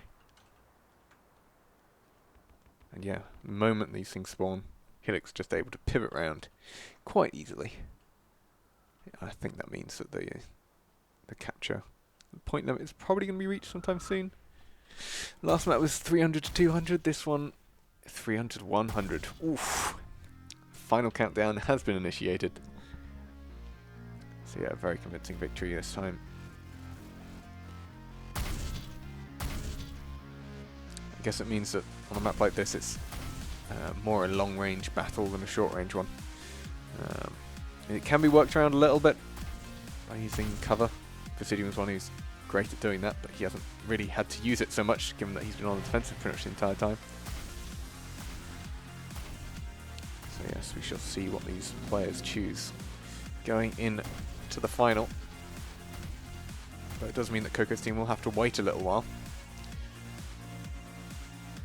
because the losers of this is going to be playing the winners of the lower bracket game between OCG and Dastardly Fiends. As for this game, that's it. 352 to 101. How is the other game looking, Tank? Just got it started there. Wants to make sure that I didn't put somebody on the wrong team. Took my time. Awesome. Well, that is the upper bracket game done and dusted. Coco's team with a clean 2-0. That means they're going to get a 1-game lead going into the best of 5 final. 2-0. There we have it. And meanwhile, I can actually come and pop over to your server, in fact. We can cast the last of it.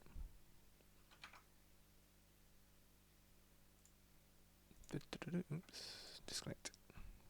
So you guys are on magma chamber again, right? Yeah. It's the second map. DF taking the first one. Okay. So Dastardly Fiends is on the white team, right? Yep. Cool. And the big community gaming on the other. I think I've got it all sorted out. So let's bring us in.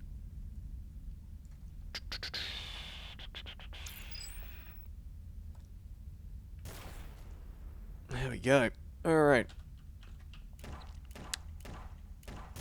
A fairly one-sided start. Are you seeing anything else from OCG that suggests they've changed much?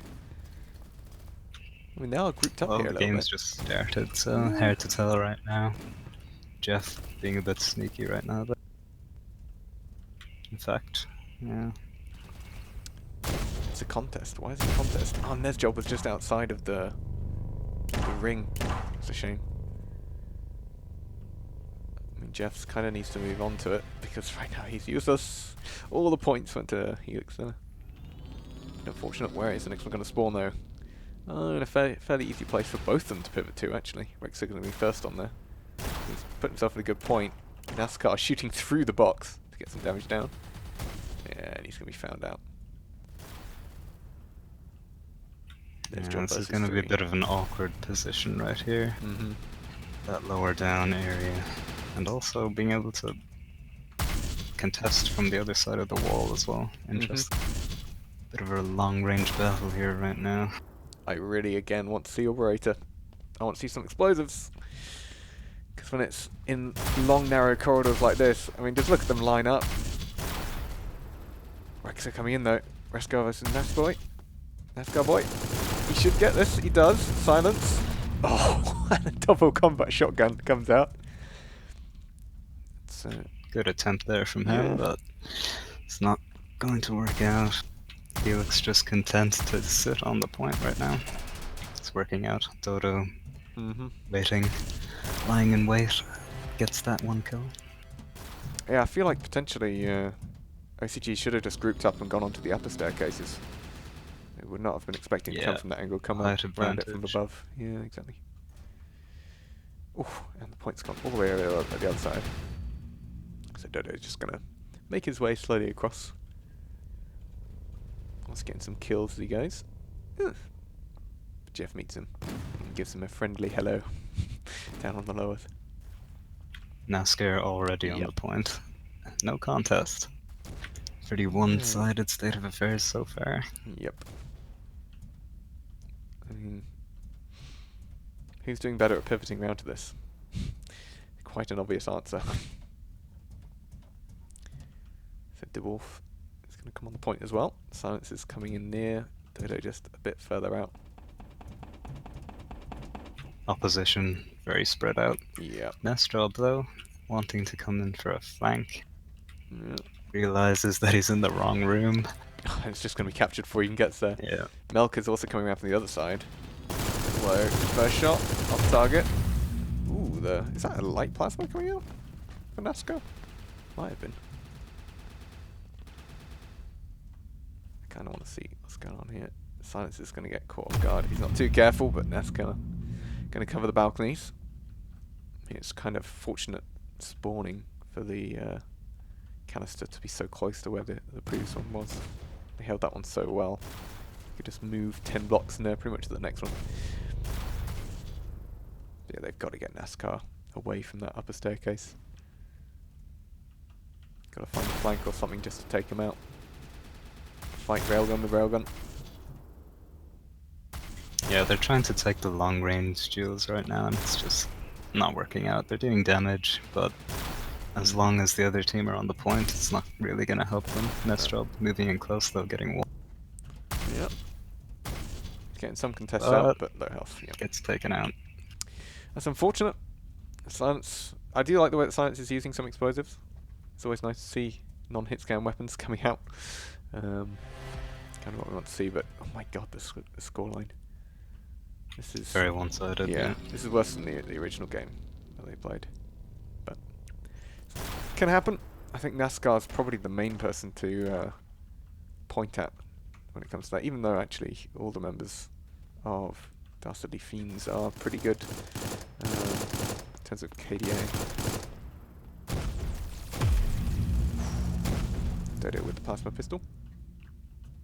Just does enough. If you can control the recoil on that thing, it's actually fairly powerful, but it's kind of hard to control. Yeah, very powerful, but has bullet drop, so bit difficult. But if you can get in close, you can get a kill very quickly. Yep. It's going to be the railgun domination once again on this map. Yeah, which I still find fairly strange. Like of all the maps, this feels like one which should be the least railgun-esque, but just the fact that you can so quickly get a kill with it, I suppose. It's useful in pretty much any circumstance. It's just the fact that the Helix guys are just playing so aggressive. Yeah. Not really giving a chance to their opponents right now. Yep, and there you go. The last timer has been activated. Oh well. Good to see the SG guys coming along though. We knew it was going to be... They're all fairly new to the game, so we knew it was going to be difficult for them to get through the stages, but it's wonderful to see what you guys do when they're faced with opponents like these. See what they do right, see what they do wrong. And yeah, it's great that they came along in the first place, to be honest. Valiant showing, but it's not going to be their day. Rexa? Oh! I mean, at least he gets a little highlight reel play just at the very end. He may not be able to get any points too much on the board, but takes them above single digits, which is probably a point of pride.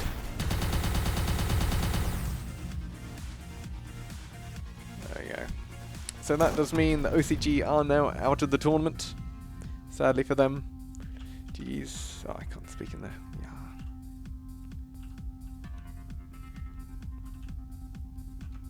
GG, I guess, indeed. See, the other team were waiting in spectator, just having a look what was going on. Scouting the cup competition, you could say. Indeed. It does mean we're going to have Dastardly Fiends taking on cool Inspirational Lords of Swag in the lower bracket. And so I'm going to put that up on the screen for you guys right now. Alright. Okay. Mini break, which team's next? Well, if I update these scores, that's 2-0 to Dastardly Fiends.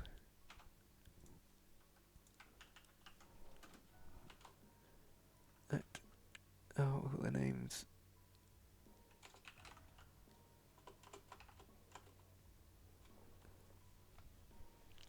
Awesome. So yes. Silos is going to be facing Dastardly Fiends next on stream.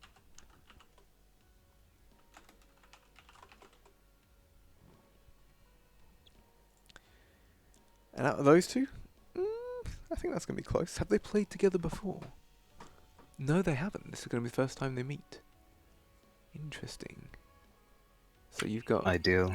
Yeah. I think that is going to be pretty close, actually, between these two.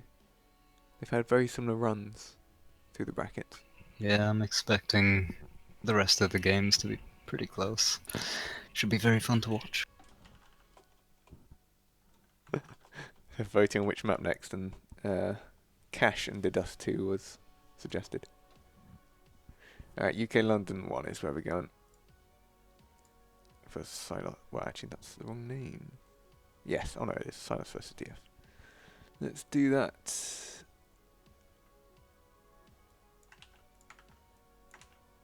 Just setting up the overlays for everybody. There we go.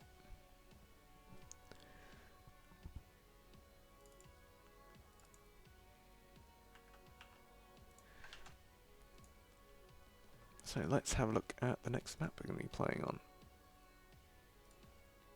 It is going to be Crashed Freighter, which is one we saw just a little short while ago.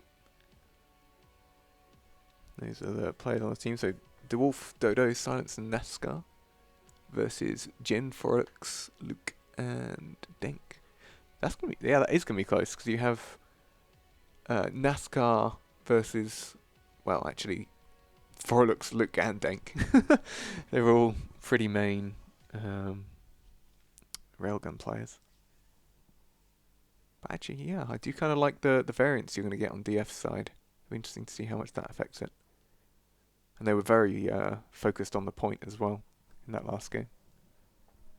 It's going to be intriguing to how they adapt. Gen seems a bit more all over the place. I think if they can get more frags, there's the potential for them to get it. But yeah, they seem to like to spread out. Yeah. And that has not been working too well today, has it? Unless they're flanking, then we've seen a couple of good plays, but usually you kind of want to play with your teammates. Wait, we're on London 1. Okay. Yep. Both 1 and 3 were on Crash Freighter. My bad. I was in the wrong one. Just going, yeah, what's going on? Cool. They haven't started yet. Awesome. So we've got 3 out of 4 for each team. Just waiting on Jen and Dodo.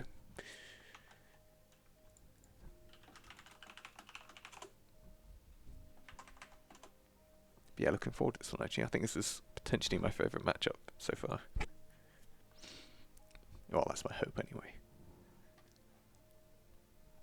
When's Vert gonna get a microphone? That's what I want to know. He's been sitting here in this channel all quiet. Yeah, need one. Don't you have one, like, at all? Maybe we'll have to do a GoFundMe for a microphone. Only on laptop. Man. Well, you know, man, it's Black Friday deals right now, so... Yeah. You know, you can get a headset real quick. Actually. 6 AM. Ah, true. Got the Aussies coming in. I don't know whether we've got much in the way of... I mean, I imagine, given the time frame, we probably don't have much in the way of Australian or Japanese audience viewing this, but we are planning to get an Australian Japanese focused in terms of time zone tournament going on, like we have done pretty much for EU this time. So we'll see what happens with that. They'll probably be like 6 or 8 PM, 6 PM Japan time and 8 PM Australian time, I think, which means it'll be sort of mid to late morning for EU, which is still not too bad. Still doable. Yeah, So I mean that's almost more reasonable than this time. yeah, towards the later end, yeah. Because of course the two of us are just on GMT, but if you think Jen's sitting on +2 at least right now, I think. Was it +3 in 2. Finland? Indeed. Think apparently has gone to the loo. But hopefully it won't be too long. I think we're just waiting on Dodo right now.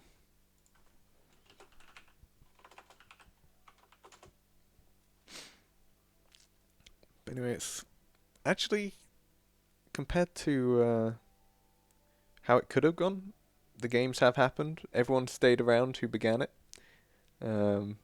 Not a smooth start, but it's sort of leveled out right now. There's definitely things we've learnt from this in a big way. What we can say is that we're ahead of schedule. Are we? Oh yeah, we are, just about. If we said 1 hour per set of games. I remember putting... Doing pretty good. The time zones are in AEDT. I have no idea. So this is meant to happen at 8 AM AEDT, which is in 2 hours' time? Ooh, I don't know. Wait, what time zone is that? Why is that being viewed in a different time zone? I'm not sure. But yeah, I seem to remember this one was 9 PM and the other one was 10 PM, so actually we're almost to schedule. But still, yeah, as you say, it's not bad. Not too bad. Yeah. Shout outs to the 2 O's. Yeah.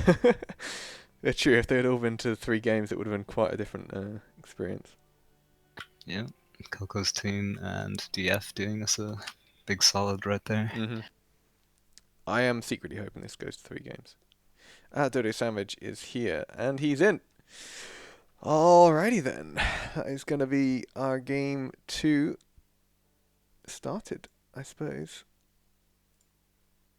So let's get some volume. Let's get ourselves in, shall we? I think I've got everything good to go. Ooh, that's not what I meant to do. I meant to press that one. Bam! There we go. So, on the yellow team, we have the cool Inspirational Lords of Swag, who we have seen a couple of times already. And Vercidium is a team that we saw just last game, I believe, the Dastardly Fiends. Just going to pop X-ray on, and there you have it. So, opening frags. Not too much to speak of. You can vaguely see that through X-ray. Jen was just chilling in a hole in the wall down underneath the map.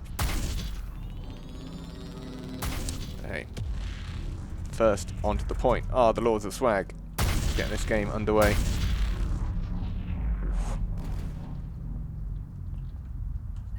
DF quick on the scene though. Jen trying to stay alive right now, but he gets figured out. Dodo taking him out.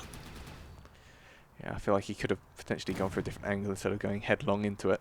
But the question is, I mean, as we kind of hinted at before the game, where are all the players on Aegis? They are slowly coming towards this way, but they're too concentrated on beam rifling over the top. Ah, Here now, though. Yep. Taking control pretty quickly, actually. Yeah, I feel like Luke should have done that a good 10, 20 seconds ago, though. Knowing that the point was contested like that. Yeah, Luke trying to go back up to the top to keep control, and I do like that idea. Like, you don't really need everyone to stay on the point. If you can control other points of entry, then that's a good idea, but he gets taken. Yeah. That was actually pretty good timing for Helix. Dodo's just going to fly in. He knows Gen's somewhere around. And actually, they don't need to worry about Gen too much. As long as they can get both of them within points range. But actually, they're just sitting outside it, I think. Yeah. No points given. Question is, who actually has... It's hard to tell who actually has the capture here. It looks like it is... yeah, Gen. Gen on Aegis getting those points. So opposite to our original thoughts. Yeah, taking the lead. Where's the next one? Right at the very back. So we're going to have Gen and Silence on the scene first. The rest of the players have to make their way. I wonder if all the way they'll across. take out these canisters first. Oof, dangerous. Oh, he's sitting right underneath one. Does Silence know he can destroy the canister? I don't think he does. He's got a rocket rifle. He could just do it. Gen putting down a scanner. He knows there's something up, but He knows it's red. Oh, there we go. Waiting for that to happen. Silence has got a huge job on his hands. He's got no one there to help him. Ooh, good take out of Luke. And he managed to get wow. Gen as well. Great from Silence. I mean, this guy I didn't know at all before today. Like, I hadn't seen him play whatsoever. Denk has come in, but he's low health as well. Oh, just a bit of sleep there at the very end. Silence thought he had done his job, but couldn't stay lying in wait very long.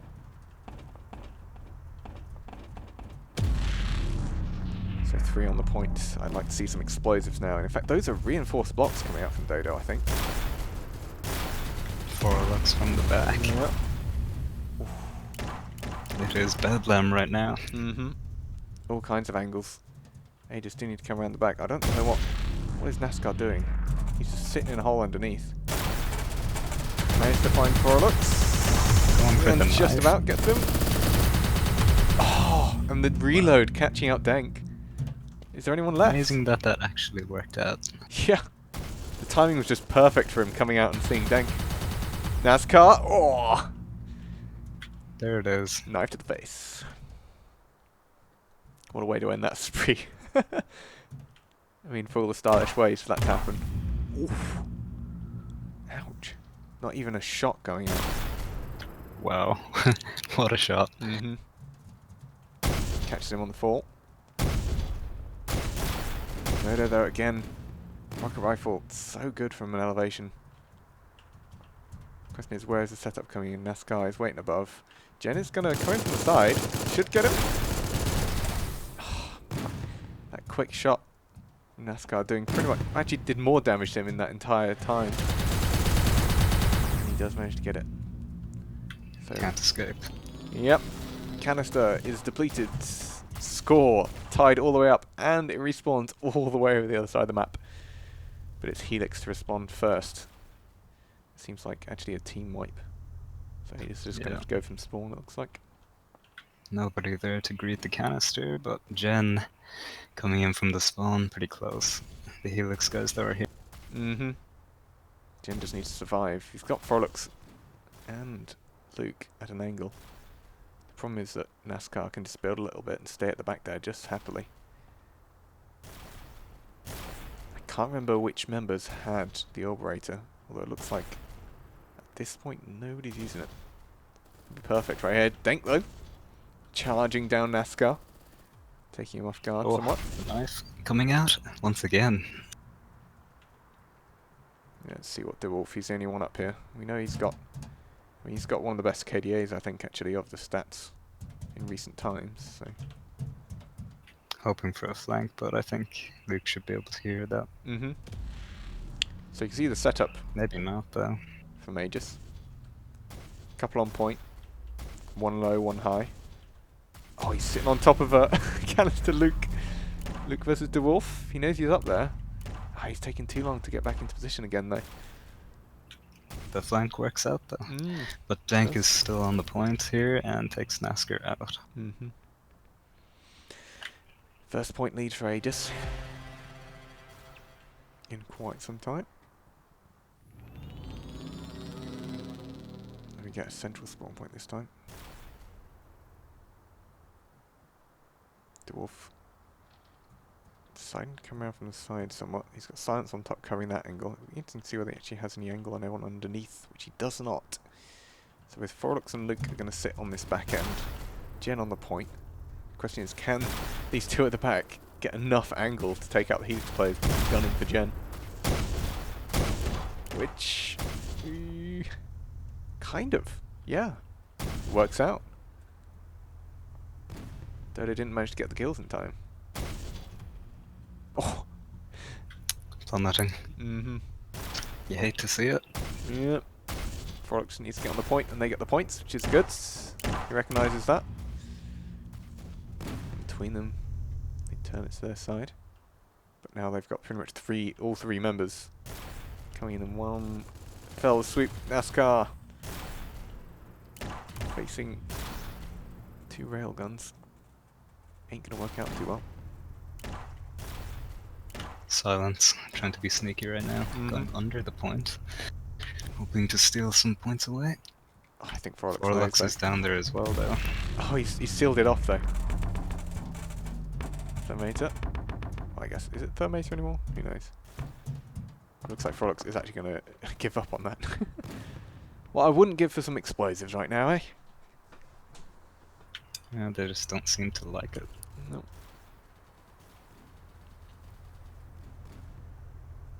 I mean, all they need to do is to get Jen on the point, which he now does. Two people down here looking for him, but Silence re-emerges to the surface.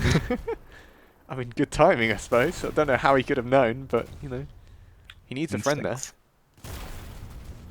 He needs a friend. Dodo is the only one left alive. And yeah, this is going to be this entire canister gone, I reckon. Somehow. Good work there from Dodo. He's going to have to wait for the health regen right now, though, if he wants any hope of taking this. Mm-hmm. As the canister is depleted. And what about that for a respawn? I mean, if you wanted to get straight back into the game, that's the place you wanted the thing to respawn at. Right where you pretty much were. Jen coming in though. Oh, he's going for a knife. He gets it. He's got another one coming in. Dodo. Oh, and he's going to get knifed. Another one. And another one. Is there anyone left? No, Jin's knifed them all. Just Nascar sitting on top. I mean, you've got to credit them. You got to credit the little swag right now for the fact that they are actually grouping up properly. This is, they weren't doing it at all. Away with this lead. Mm-hmm. Yes, this is all about to change. Silence going for the explosives, which is good. Getting 3 members down low. This could be an entire wipe if they just get a couple of good shots in. Silence getting one, Nascar getting another. Foralux goes down, leaving just Jen. Kind of just wants to stay alive, but ain't gonna get his way. Luke a bit late on the scene. Yeah, he has no chance. Not gonna work out.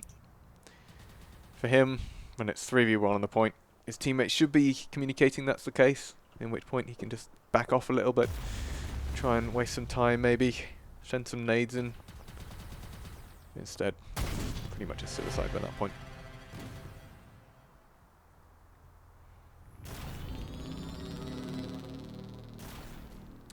Again, another fairly central one. Let's see who managed to get on there first. I don't know whether they can capture it from the lowest point. Either way, Silence is severely outnumbered on it, so doesn't matter too much. Jen goes find out Silence on the point. deWolf versus Denk. Denk's got the high ground. A lot of kill trades. Jen on the point, yeah. Dodo above. Well, Jen is Foralux capturing coming it. in for him right now. That Yeah, the lower height level is difference just like deceiving him. it's two blocks. You can see it on the canister. It's like two, Yeah, maybe on the 2.5. boxes. Yeah. So they have to build a slight platform at the bottom to actually capture it when they're down there. Yeah. So look, how are they setting up for this one? Nascar brought down to ridiculously low health. I'm going to follow him just at the moment. He knows Luke's there. Hits him through the blocks. Yep, and again. Good shot to contest the point, but Foralux there again to reclaim control. Pretty convincing lead right now. 130 points. Could be drawing towards the end. DF, it's looking grim. I mean, this spawn for the canister in particular is really hard for Helix's side. I said it was fairly central, but if you look at where the big maze of drop pods, I'm trying to figure out what they're called at the moment. Yeah. Drop pods Creating art here on Crash Fighter. Aegis were just managing to drop straight on top of them. So it's not too surprising that they managed to get that pretty convincingly, whereas this one's going to spawn also on the side of Aegis. I think this is towards their other spawn points, so unfortunate placements. It's going to take quite a concerted effort for these guys to get back from this. They take control immediately. Yeah, another dangerous canister spawn right now. Yeah, they've got to get down here somehow. Silence is going to be the one in there. deWolf and Silence coming in. They can take the eye off. Silence means he does get in, and they do get control of it. They can see anyone there. He's just going to throw himself in. deWolf, hello? Gets taken out, but it doesn't matter too much. Luke surely going to be taken down. Luke takes out both of them. I mean, it looks so good for a moment there. Dastardly Fiends, but it's unfortunate. Taking away their dreams right now. 162. If this goes for 300, though, that's it. Very valiant effort here, getting 2 kills on the point. Foralux is still there. Guess that close range. Indeed, and that does trigger the final minute. I think 140, well, 150 points. That ain't going to be made up, no matter what these guys do. So contrary to our expectations, it's actually been Lord of Swag coming out with team play, with the positioning on the point. I presume we'll just let the teams vote for the next map however they want, and they will just play on whatever map comes along. But yeah, awesome display from them. Ooh, I took it up a bit early there. Whoop. There we go. So looking at the scoreboard, Denk with the huge scoreline, and he's actually fairly new to the game as they go. Yeah, surprising. Yeah.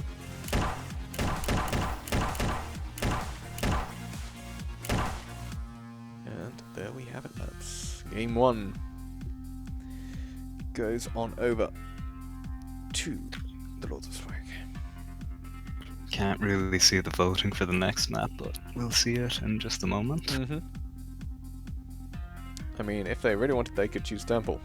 Just saying, it's an option. Not that I'd advise it. I believe it was Jen who was against that, so I'm not too surprised. unless his teammates defy him, probably won't be seeing that. I have very much doubt.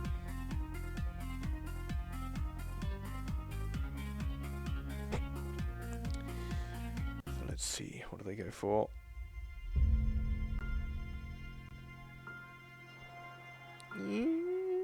Oh. Freighter again. Interesting. So yeah, once more we're back onto Freighter. Oh, it looks like they are changing it. Should have voted for it, mates.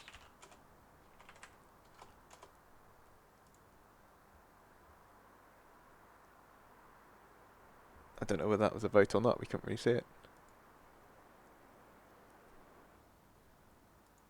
Ah, they can't vote on the competitive servers. That makes sense. So yeah, it looks like we're going to be moving servers as part of this, so no worries. Put music back on for the moment. Let's have a look.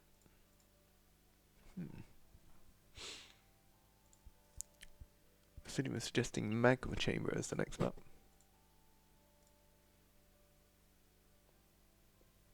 And we've seen a lot of play on that so far, and actually could be interesting with these teams. Both pretty sniper heavy. Imagine the middle just might become a massive killing ground for this. Alright, UK London 2 we're heading off to. From the looks of things. There we go. Awesome. I'm going to take a sip of liquid.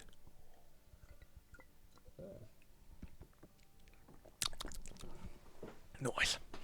So yes, it's definitely going to be Magma Chamber. We've got 6 out of 8 back on right now. And we just saw DF on this map. Mm-hmm. Pretty strong showing from them, actually, against OCG. Indeed. I mean, you had Nascar closing off pretty much all the angles going to the centre. I don't think OCG had much of a response to that. Yeah. Kind of just need a better sniper or one that can get a flank on them, but they just didn't have the time to get people in position for that, really. So, going to be interesting. I fully expected DF to be the ones coming back here, meaning it was a DF, what is it, Pink Unicorn final. But those two teams have played against each other as well. And Coco's Pink 1-2-0. So, if either of these teams win, they're going to be a rematch against a team that have beaten them 2-0 at least once. Well, it was very close, so maybe it could go the other way this time. We shall see. Who knows, who knows? But we are in, finally. Alrighty. Have I updated this? I have. Wonderful. So let us have a look. So the Aegis squad 1-0 in the bag. And we're going to get the first Canara start reveal. That's a weird way to say that, but I got it. And there it is. A bit in the side room. It's in one of the long corridors, isn't it? Yeah, it is. 2 people from Aegis already on the point. Dodo likes his rockets, but not going to be too good from beneath. This guy's going to take his position up in the centre, as you'd expect. But he is met by at least 2 more railguns off the other side. In fact, there's 3 railguns, and I don't know who's the 4th man. The 4th man's dead. Denkluke and Foralux all going for that railgun. Dodo with the flank, though. Taking control. Yeah. And Foralux can't deal with that either. What can Luke do? Takes one out. Silence is just sitting in the back. Ooh, good shots. Good shots. I guess combat shotgun, still pretty good close range if you manage to land all the pellets, which he did. Denk could do with throwing a grenade or 2 up there, I think. Silence is in. Okay. That's a better nade. Oh, not quite. Just out of range.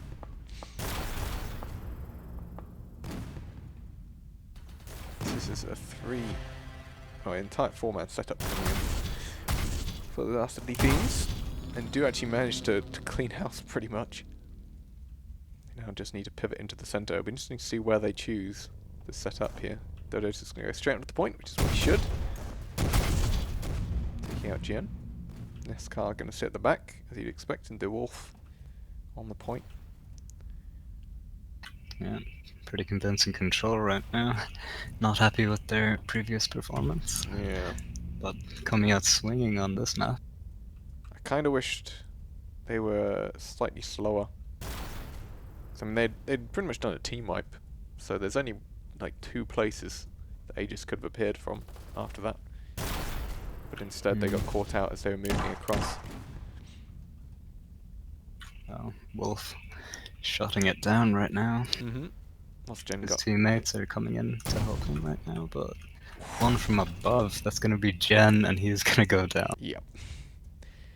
I think he was trying to stay up top, but Dodo managed to see it in time.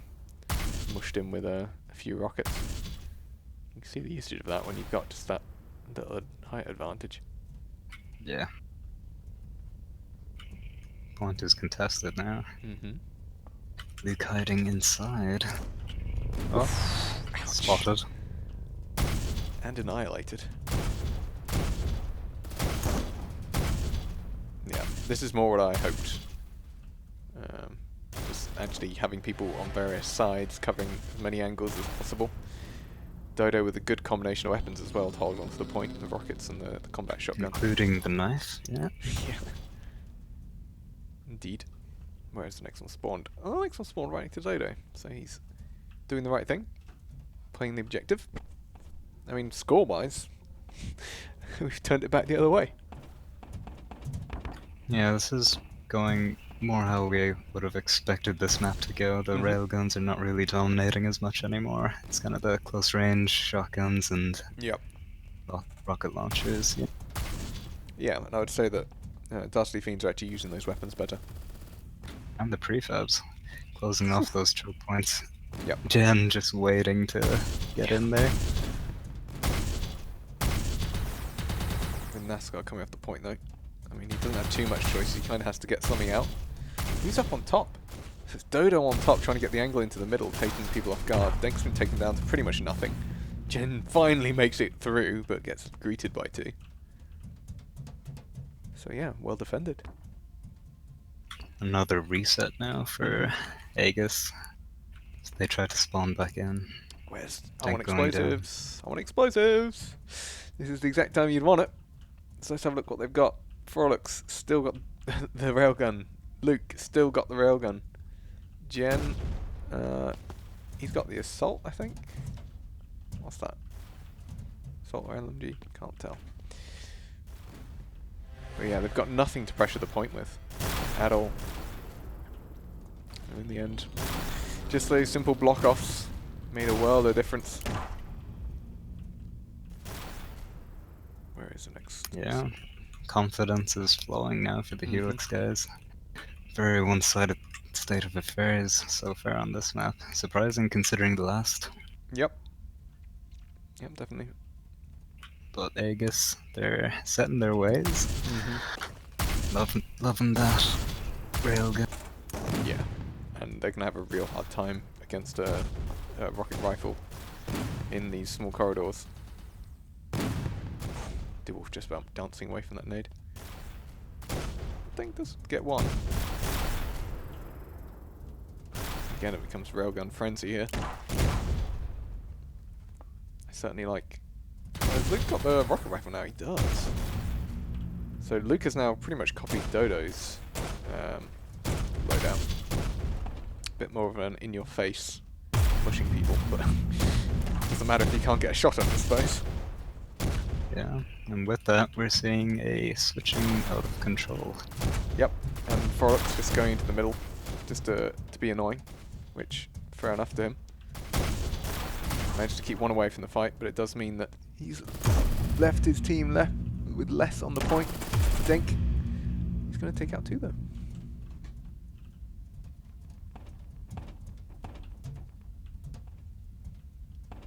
Yeah. Trying to come back right now. Foralux, imagine to just sort of build himself into his own little habitat. Didn't matter too much. But again, a rocket to the face for Nascar. There's going to be a good amount of points going back into Aegis' favour. The knockback is insane. And we do see Jen already getting to the point for the next round. Dodo making himself a little hole to fire through. Yeah, being a nuisance with that rocket launcher. Jen can't set up there. And Luke will fall to his death. Oof. That's the problem with it being on the lowest level. You can make some pretty major holes at the bottom of that. And actually very well swept from Helix. They had Foralux barraging from the upper levels, but they do just about enough to keep him away now. So it's a reset for Aegis. Jen's being a bit headstrong. Gonna get a body shot from deWolf for his troubles. I mean, Dodo just needs one shot from combat, and that's Jen gone. And although one member goes down, you've always got a member like Nascar from a different angle, ready to take out the guy who got your teammate. Ooh. Oh, Jen. Yeah, classic Once Jen. again with the knife. Nascar. Oh, close again. Yeah. Taking back control. Mm-hmm.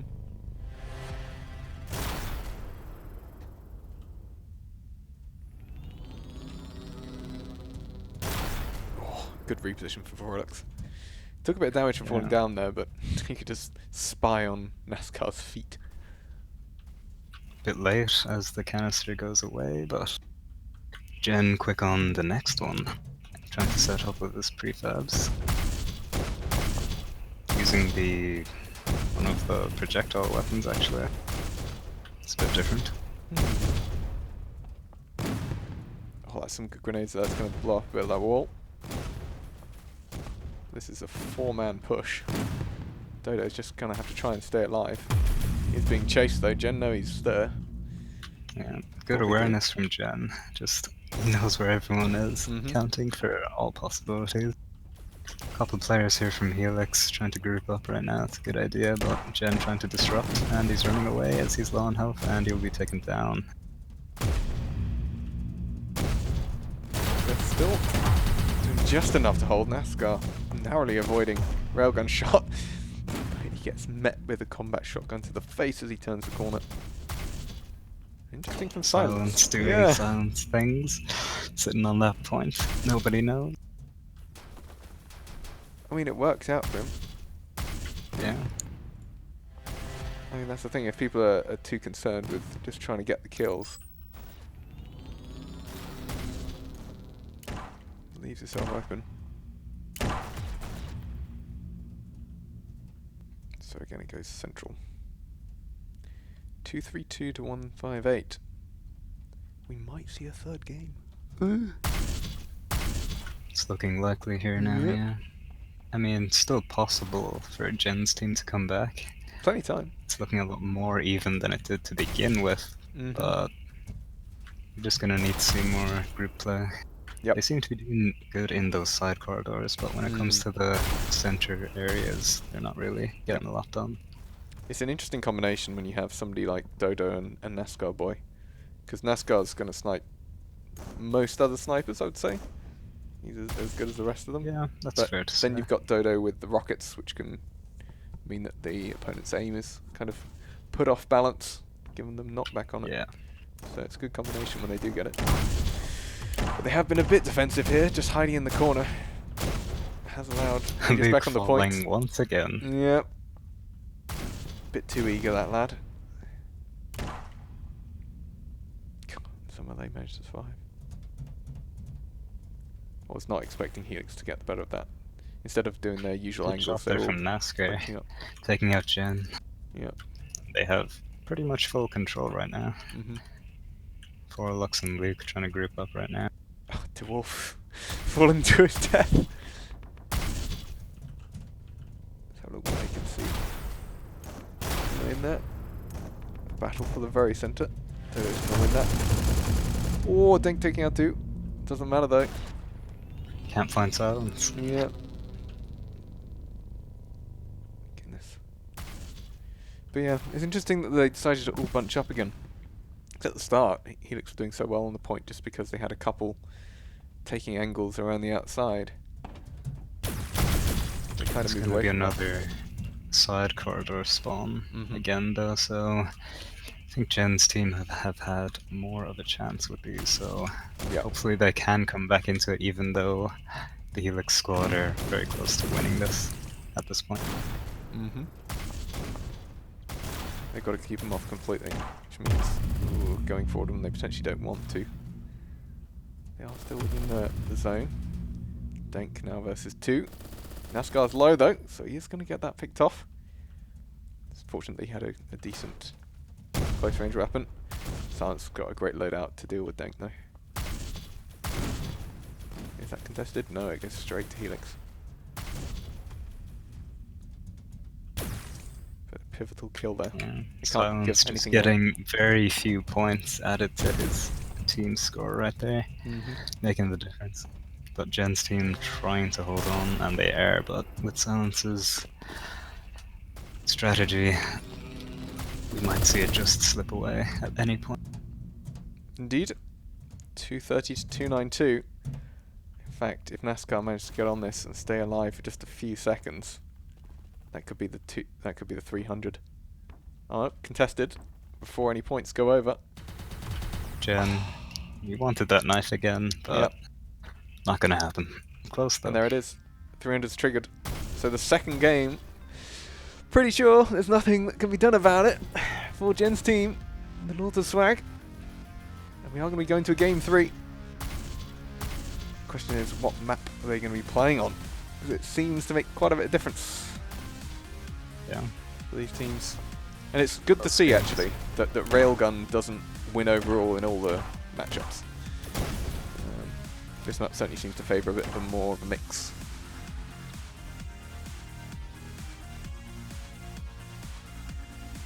So we shall see. Seems like the desert might be coming up. I don't think. Which I think we'd have to say the railgun is pretty favourable on that one. Yeah. Yeah, we can see which one they go for.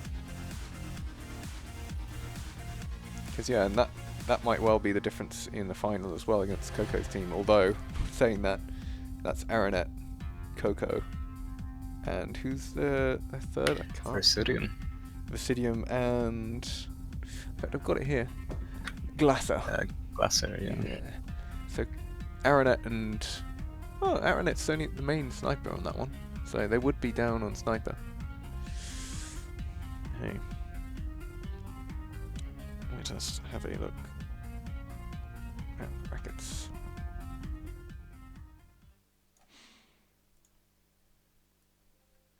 So we'll see what these guys choose for their next map. In fact, I need to update that bracket.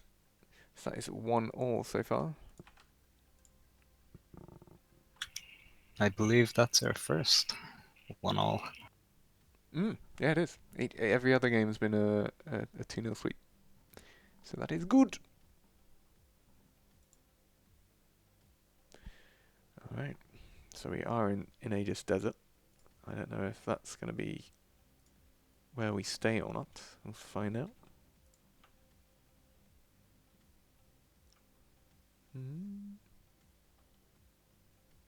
Everyone's joined their teams, but the countdown hasn't started. There it is. Okay, we are playing indeed on desert. Whew. So, based on what we've been saying, this should technically favour the Lords of Swag. Right? They've got the 3 main railgun You could players. say that, yes. Although I do like the strategy of 1 railgun player, and then on Magma Chamber, the DF guys are making very good use of prefabs, so that could make a huge difference if they really just stick to that. Yep. Otherwise, might go the other way. Yep, all depends on how these guys play the objective, which... and as I say that, plenty of prefabs being placed down to block that line of sight. Yep. That's what Helix need to do. They're not expecting this angle though from Foralux. And Jen there as well to clean up. As we wait for the first canister to spawn in. Yep, 10 seconds. I mean, to be fair, on desert, it's either on the very top, on the side ledge, or underneath. Like, there's no other place in the map it really spawns, so... And there you go. Right on the very top. Yep. In fact, I can catch that from a bit lower down as well, maybe, I think, but yeah. Yep, so 2 on the point, and 1 on the side. deWolf's going to play the supporting role, does a good job. Denk's the only one alive. I think actually the first points on the board is easily going to be double nade. These are going to be towards Dastardly Fiends. Let's see. Silence with the beam rifle. Interesting. Luke staying with the railgun. deWolf just being annoying off onto the side, which again, as we said, if you manage to get the angles, just one support player can do a huge amount. Yeah. He looks just happy to sit on the point right now.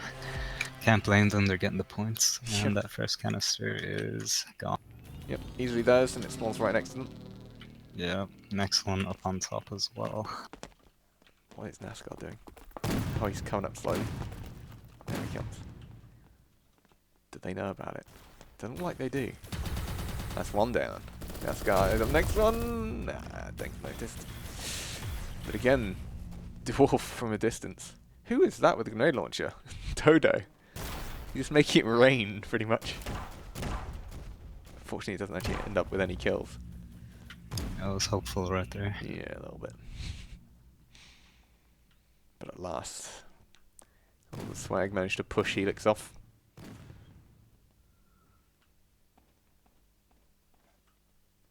Yeah, this canister a bit more towards the Aegis spawn points.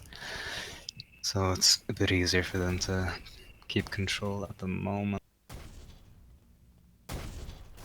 Helix though grouping up right now and they're getting the kills. Can they take control? It's just Dank on the point right now, low on health. Yeah, we've got Foralux there. Dodo though, we know he's good in close quarters. That's a grenade behind Dank. Oh, just misses. Dank has to try and get back into the play. Dodo versus Dank. Dank has the SMG. Gets the shot off pretty quick. And I think if he just pulls out SMG, he's going to take down Nascar as well. Yeah. Luke in support this time. It's almost as if the team that has the player out wide in support generally wins the engagement. Might be a pattern people could exploit. You know, would be useful. Oh, it's just getting those long distance tags on people coming in and then being finished up by SMGs and the like. Yep. Pretty powerful strategy. Yep, definitely haven't seen it being used to its fullest so far though. deWolf and Luke. So close with this so far. Ouch! Combat shot you to the face twice in a row. So again, they're all just lining up from one angle. So the points have quite heavily swung to the Lords of Swag.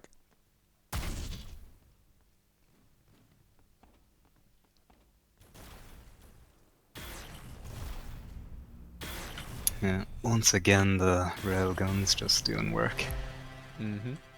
Taking those pot shots and the Helix guys can't really get close. No, this time they've gone a bit too heavy on the support positions. The next can though, a bit more favourable. Yeah. And deWolf, he's kind of around the side, just trying to snipe from a distance as we were saying. Yep. They need Dodo to be able to get onto the point though, is the problem. Like they can have deWolf and Nascar along the sides as much as they want, but if they're not getting onto the point, it's not too much use. That's why I say you want one support player really, and the other one needs to be pressuring. Which Dodo's doing reasonable out from a distance. Nascar's the one sitting in there. Got deWolf. Oh boy. Sounds gonna get. It's a nice sweep right there. Yep. Incoming nade. Oh. Any hits? No, none at all. Another round of nades. Wildly out again. It's raining nades, but none of them are hitting players. Luke flanking. Yeah.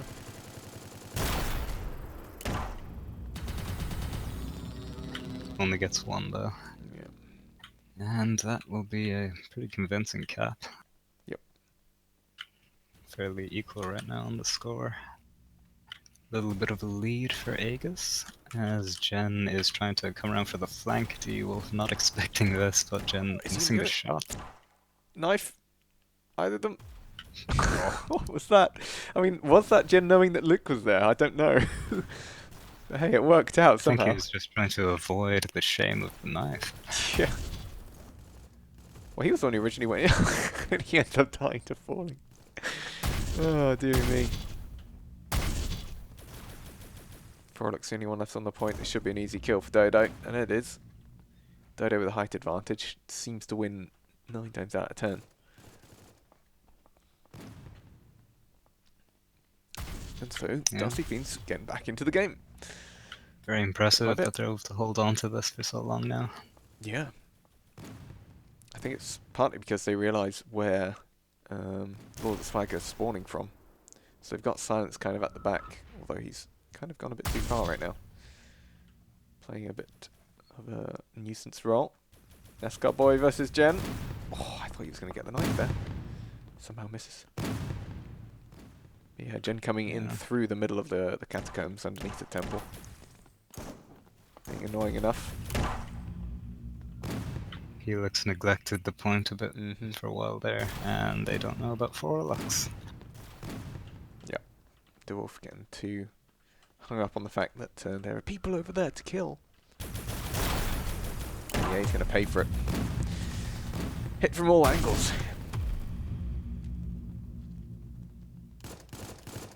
Yeah, we've got a few questions coming in from the YouTube chat. Developers narrating, no! We are Grandy and Tank. We're 2 moderators in the community. The developer is actually playing on one of the teams as a sub. He also doesn't have a mic, so he's unable to come in here. We'll have to find a way of buying him one, I think. Would be good. A 2-on-2 contest. Interesting. Oh! Dodo! Double with the nade nades! kill. Ouch! Gonna sweep those up, and that is pretty much gonna even the score. I can't see this canister having too much life left on it. Ah, I see, so the white bar left is how much it's got left, so there we go. 161 to 159. They fought their way back.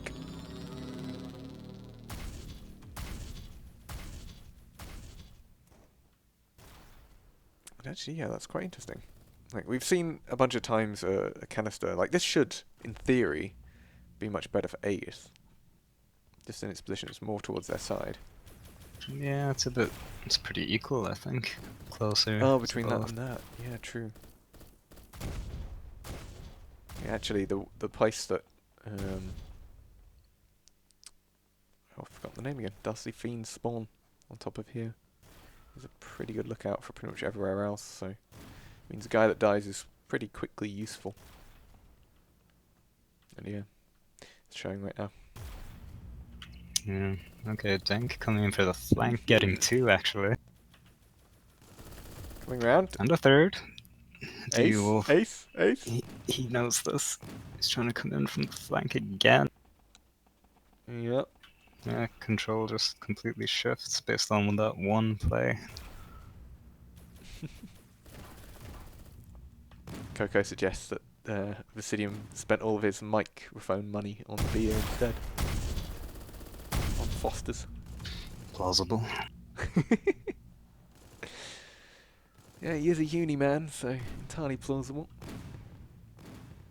It's crazy really how much he's managed to do, given that he's literally been through exams these last 3 weeks.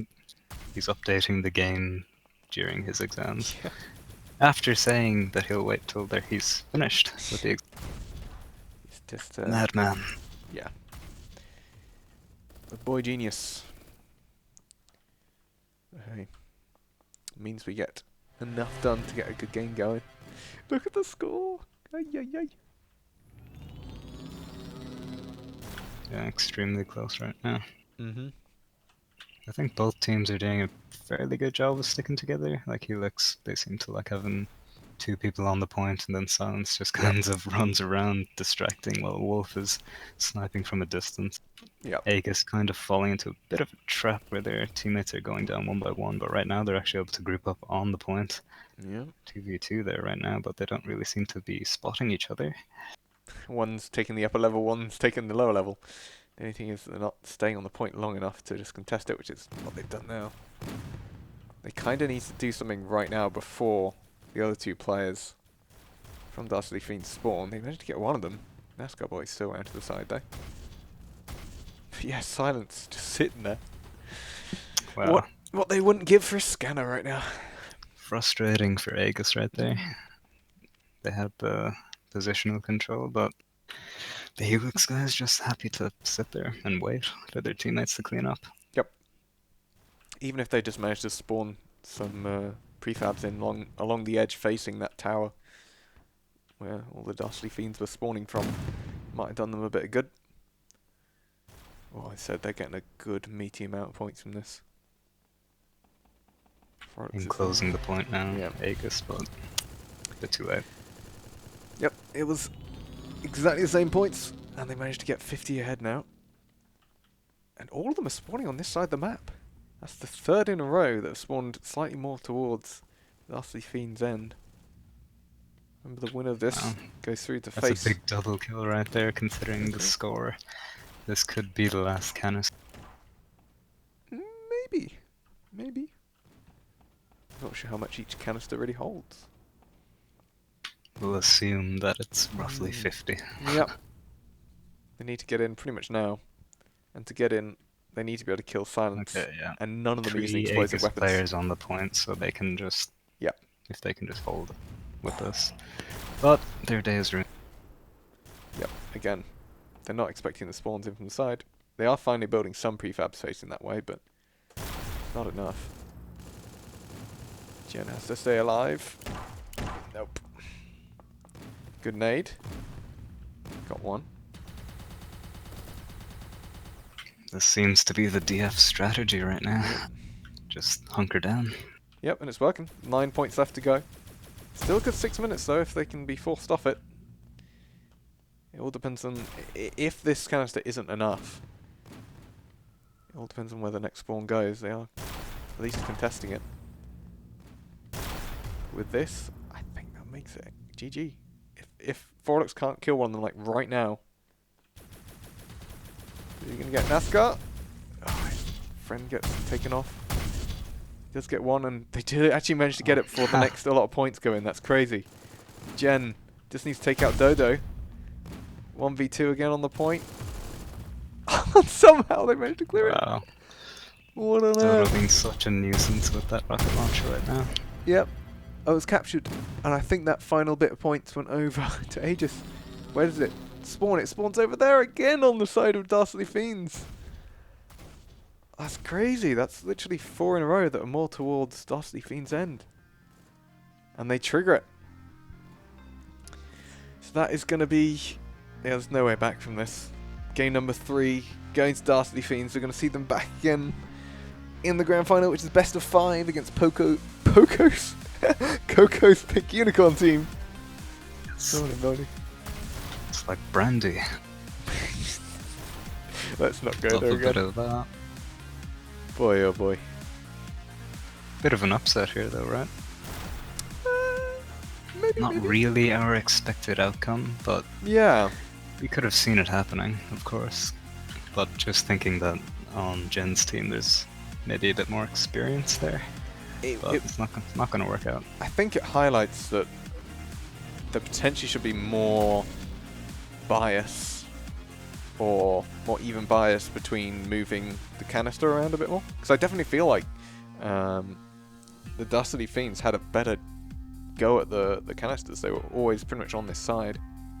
True. So it feels like it should measure the distance between spawn points and the canister and just try and move it back and forth a bit more. So good thing to note. And you only really see it when you actually care about looking at the balance from a competitive standpoint. So Yeah, I think this map exaggerates that as well. Just with the flat surface on top, and then everything seems to spawn there. Whereas on Magma Chamber, you get a lot more variety.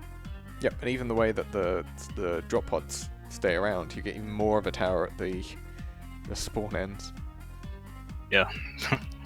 Goodness, but just look at the map. Anyway, so brackets. Let us go back and see where we're going next. So that is a 2-1 for Dastardly Fiends. That means it is a rematch, I believe, from the first round. Yeah, from the first round. Coco's Pink Unicorn team beat out Dastardly Fiends 2-0. Early on in round 1. So, Yeah. Coco's team begin... No. Coco's team begins with 1 game lead. Best of 5. So I can already put Coco's team as 1 game in the lead. And there we have it. So yeah, this is destined for a break. Yeah. But they begin with a 1 game lead. Might take a little break. Indeed, I think that's probably a pretty good idea. So, say 5 minutes at least? Yep. Cool. Well, we'll be right back. I'm just going to put the music up. And yeah, see you in a minute.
Alright, I believe we are back and ready to go straight into the next game. Those are the wrong teams. Woo! So you know what? Let's just go straight into game. I don't think Tank is quite back from the break yet. But hey, we'll just go on as is. I'm back. Hey, good timing. So we're doing... Crashed Freighter. No, I think we're just doing a classic best of 3. So no advantage to either team, just going straight into best of 3. Okay. I need to do that. Because yeah, it's getting late for some people. But we can keep I would go on all night myself. I'm fine with going on from this. It's been... I would say the latter end has been more interesting. But yeah, these two teams potential to be close. I think it's all in if we Dastardly see Fiends how end. they played in the last match, then I think that's a huge improvement to DF compared to how they started this tournament. Kind of learned as they went along. Their strategies now are pretty good. Indeed. 3 men in a room. They're just going to try and dig down. Interesting. Aranet coming in from above. Tests the point. I mean, there were 3 members for DF on this point, but they seem to have melted somewhat. And there they go. Coco somehow surviving 3 health, but gets the job done.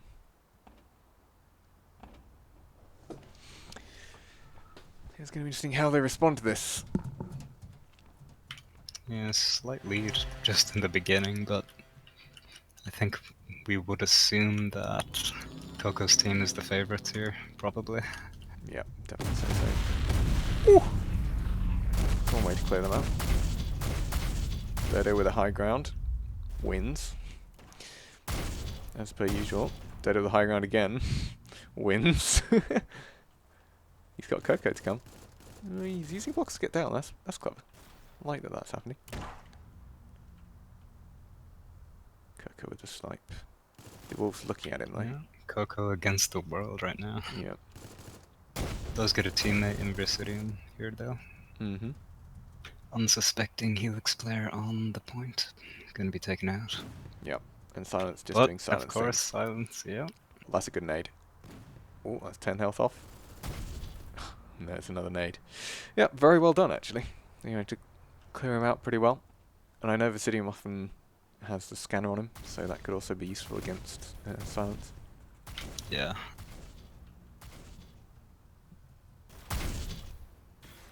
But I do like positioning from Helix here. Using the high ground. Unfortunately, it doesn't quite work out in this scenario, but...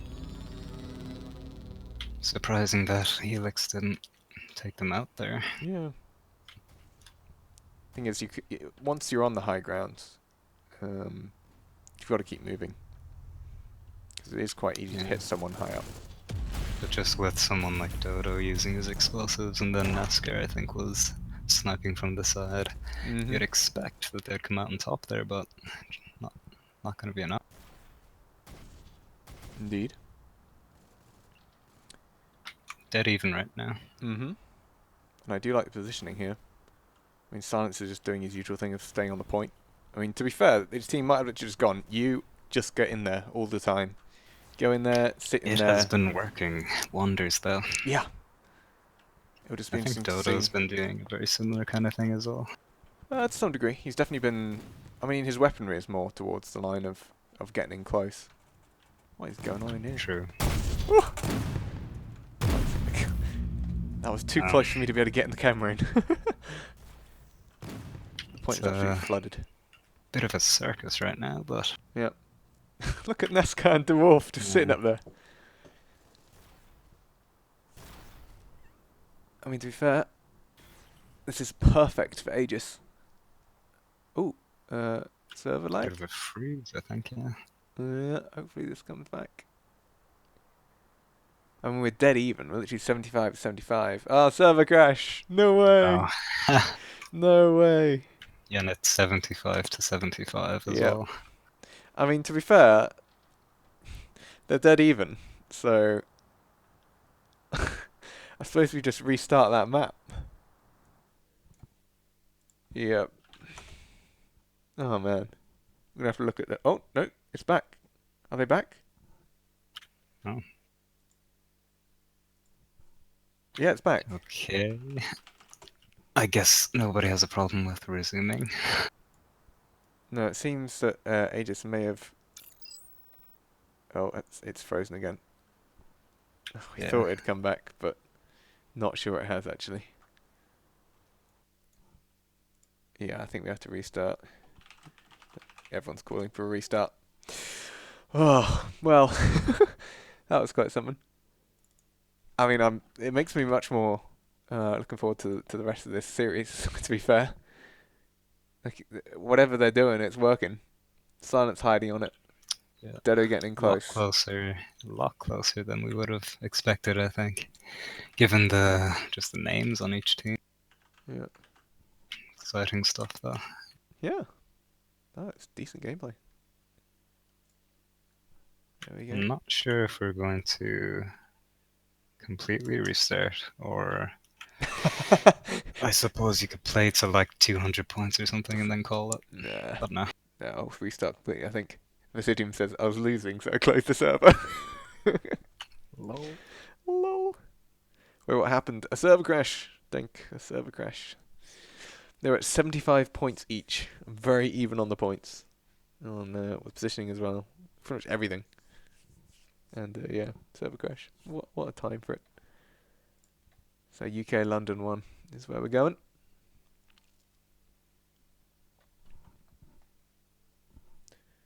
Nice.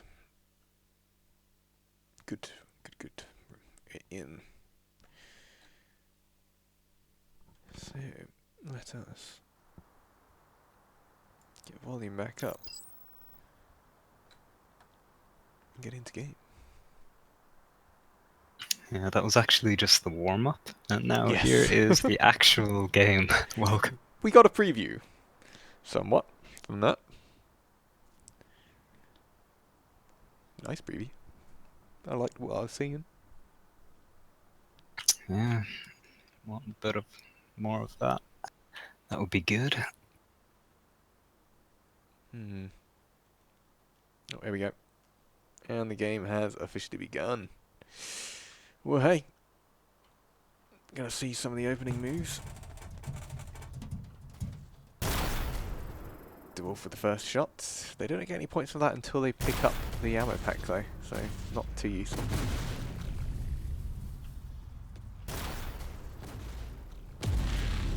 So right now they should just be jostling for position really. Yeah, most of the fight taking place on top so far. Definitely a good place to get control of. As people spawn in, you can kind of stop them from approaching if you have that area. Indeed. 10 seconds left on the clock. And we'll see whereabouts it spawns. Hoping that they would spawn like smack bang in the middle, that'd be great. Kind of. That's pretty even. That's as even as we could hope for. But it does turn out that Dastardly Fiends isn't a better place to take it though. Silence's prediction a bit off, but his team are there on the points already. Yep, Fiends gonna come in. Good operator shot. He hasn't reloaded it though. Vercidium versus Dodo, close quarters. Dodo's been used to that for the last few matches, so comes out on top. Wow. DF, surprisingly, once again taking control here. Coco the only person left. Yeah. And he'll go down. Doesn't really get much done right there.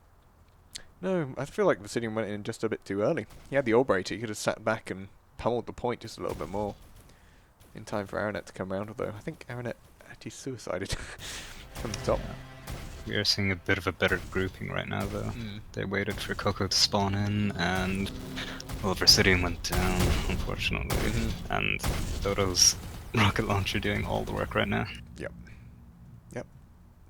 Brilliant cleanup. And Silence is doing his job. Yeah, strong lead right now for them. Yep. And that's just a really useful place to be. It's only a... He is on the max height block he could potentially be on. Quite literally. I mean, it's not going to help him when they're outnumbered, but he knows that, so he comes on down. Silence versus Vercidium. Vercidium wins. That's a question of what Dodo can do. He's a 1v1, so he can contest at the very least. Coco's going to come in from the side. deWolf try to get Coco from the side. Coco ain't having none of it. And I wonder whose scanner that is. Oh, it's probably Vercidium's, isn't it? Yeah. Has eventually run out though. Dodo's just surviving here on the point. And it's all because Nascar's up in the nest. He's all the way at the top with a great vantage point. Like, there's only really 2 places that the Coco's pink unicorn team can come in from. So they always seem to be spawning over that side. I'm kind of waiting for... In fact, Glassar's kind of doing what I was hoping. Just coming from the other side. He should just be able to pick up Nascar. Hopefully. Oh, he went for somebody else. Went up to Coco instead. Who's down here? deWolf is also on this side. So he kind of had a double flank there from Nascar and deWolf. I like the way they had 2 players on the point, and then Nascar was just sitting up top, further away with the sniper, so they couldn't really get in at all without getting hit. Yep, and they also had deWolf slightly lower down covering Nascar as well. So a good combination of things. Silence, once again, found his spot. I'm getting Beduga vibes. Slight Beduga vibes from this. But to be fair, working. And so, yeah, actually that's completely the correct thing for Coco's team. Just flood the point. Like, Silence isn't doing anything in terms of adding to his team, but in the end it doesn't matter. Yeah. They're too focused on trying to find him. Spend all the resources looking for Silence, And then the rest of the team comes in for the cleanup. Indeed. Nascar's got a bit of a cheeky spot right here. Just on the edge. Oh, he just dug inside. So he needs... Maybe it's somebody like Vercidium to actually notice this, but they need like an Orbrator scanner combo, I think. Like, that's the best way to root out some of these positions. By far. And there it is. Well, he's got the scanner at least. Here is the man himself. Rocket rifle. Dodo's waiting around there. And again, Dodo coming out on top. At least he had cover from a friend. Coming in a bit too late, unfortunately. Finally, Coco's team with control. Canister spawning in a very similar position. Yeah. I think actually Vercidium's scanners can be pretty huge. I mean, they're all coming from the same place. They should know that it's coming. Coco taking out one. Nascar just going straight to the point, which is fairly sensible, but unfortunately taking a lot of damage in the process. And yeah, just the fragging ability of Coco's team. Managed to get themselves in positions. Yeah, I think Aranet coming into his own here a bit now. Kind of waiting for those incoming spawn. And as we know, very good at hitting those headshots, so the insta-kill. Yeah, I think they kind of need to build more defenses in the front of their spawn point there. Potentially not go over the roof either. They do just need to get on the point right now. Not that it matters anymore. Dodo versus Coco, maybe? No, Coco's just going to hide. Though he's trying to defend a point that is not anywhere near you anymore, man. So everyone tries to migrate. Does look like the Fiends are going to get there first, though. Silence digging his way over. As he does. Nascar again loves his little perch at the top. There we go. Just great map control right now from DF. Yep. Dodo just going to punch himself in. Find his corner. I think Vercidium does actually have... Oh, deWolf! Oh, great nade from Vercidium. I don't know whether you saw that. It came off the ceiling back down and hit deWolf. Crazy. So it's one-man army. Vercidium versus Silence. I think Vercidium's just in range to get it. Gets found by Nascar. Wow, unlucky for Ouch. Glassar right there. Yeah. Couldn't really get it done. I feel like he went full auto, hit fire, and but he couldn't control the recoil. They had a good grouping there as well, but doesn't work out. Silence just still on that point. Indeed. But there's 4 members here from Coco's team. Just going to drop in. Well, they're dropping in one at a time. First one gets taken out, second one gets taken low. Vercidium has the Orberator, but isn't using it. They're somehow doing just enough to be on the point. Whereas, what is Silence going to do? He's going to die. They find him. Yep. It happens. 4 players up right now for Aegis. Yeah, I this would could be be a very hopeful quick capture. that they can hold this down. You'd hope, wouldn't you? Yeah. Dodo, though, as he does with that rocket launch. Not going to make anything happen with it, though. And a bit of a comeback right now from the Aegis team. Aye. That was a good hold. This is a bit of a more favourable spawn towards the Dastardly Fiends, though. Aranet's going to try and get an angle on it as soon as possible. Going to notice Dodo, if he gives them any kind of angle. Building. Coming in strong, though. Just going to delay any kind of takeout on the point. Literally no one else is here. Aegis are yet to come over. Yeah, Vercidium spawning on the other side of the map, unfortunately, so it's going to be a while until he gets over here. Yep. I mean, especially when the canister's on this side of the wall as well. His teammate's not really waiting for him. Right. And yeah, it's not looking good. Yeah, it's interesting. We were thinking that Coco's team wasn't going to need any advantage going into the final, but hey, it's looking like they've got their warming up still to do whilst Dastardly Fiends are coming in hot. Yeah, perhaps that break of the match is showing here. Yeah, very good cleanup. Like 2 of them on the main level and 1 of them up above. Again, Dodo above, as he likes. Oh, he takes out 1 though. Nascar's going to find it. I think Nascar's the only one I've ever seen using the light plasma rifle. Light plasma. Yes, I think that's what he's using. Might be the regular plasma. Not many people using the plasma weapons, but they can be probably the best weapons in the game if you actually master the bullet drop. Yep. And even no close range damage drop off at all. exceptionally So. good. Indeed. That's a good spawn from deWolf. Get some free points, why not? Stretching that lead again, and deWolf is already on the next point.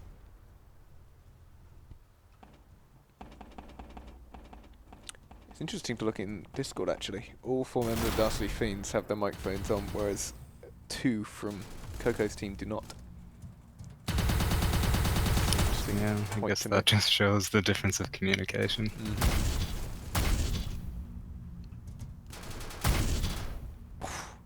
Yay. Oh!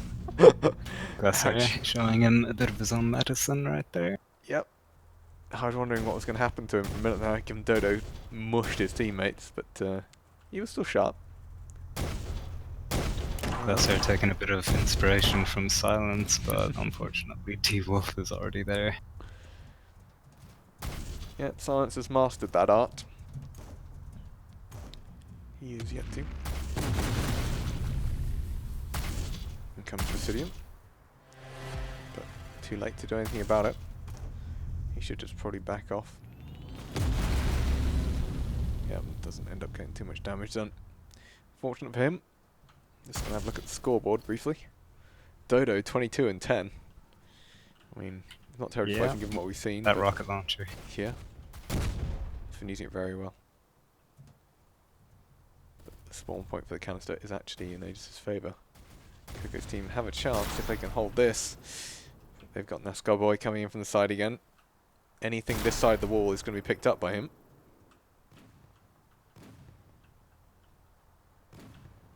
Coco knows what's going on over here. They've got the scanners in place, but he's just too scared to actually go inside, which is no surprise. Knows he's outnumbered, and that rocket launcher is difficult to go up against. Yeah. They do group up right now. Yep, good push. All 4 members flying in pretty much at once. deWolf managing to find Coco on the back, but doesn't matter. 3 members against 1. deWolf gets 1 out. Surely they can get this. Vercidium? Did he know he's there? Oh, it doesn't matter. Aranet with the pistol. Gonna clean that one up. They need all the points they can get from this. Dodo. Ay, ay, ay. This man.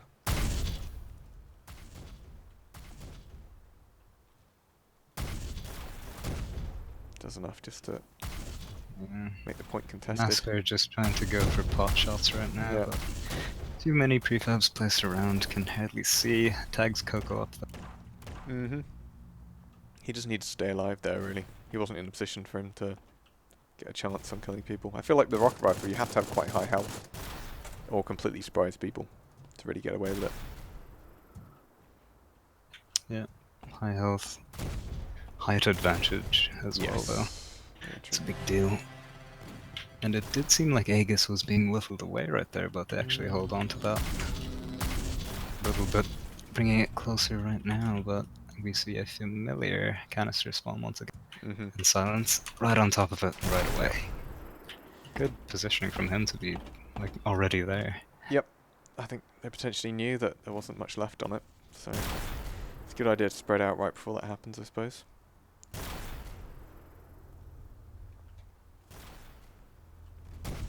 Glassar's going in alone.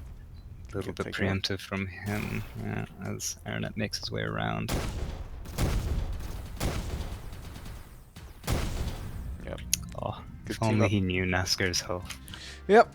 But that's going to trigger the final 60 seconds. So game 1 is going to go over to the underdogs, Dastardly Fiends. We thought it was going to be a repeat of the earlier match, which was a straight 2-0 for Coco's team, but it seems like Dastardly Fiends are here to play. Yeah. The American hope with the Danish, I believe, MVP. Indeed. Whew. So I guess the question is, what can Coco's team really do about this? What are they missing? Depends what the next map is. Ooh, yeah, I suppose. If it's desert, then I would pretty highly favor them, actually. You think? Yeah, much more open map, and I think the fragging potential should be in their favor, although it didn't seem like it just then. Glassar taking a leap of faith. Take the nameplates off. There he goes. So yes, first game goes over to the Fiends. Let's put that on the board. Alright.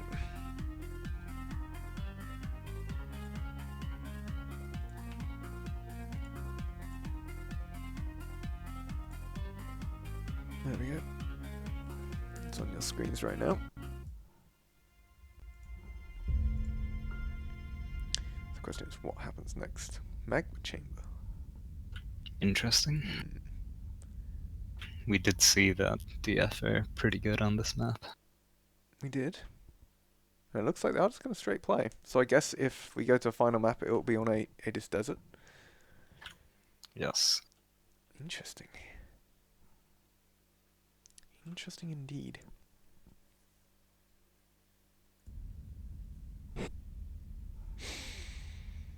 So this could be the last match of the tournament. There is potential here. I'm gonna say that we're gonna get another map, probably. You reckon? Well, I mean, just this team, I don't see them going down once again. And, of course, we just want to see another map, because that makes it way more entertaining. Yeah, it's actually finally well, it'll be a second game through, I suppose, but here we go. 36 seconds till the first reveal.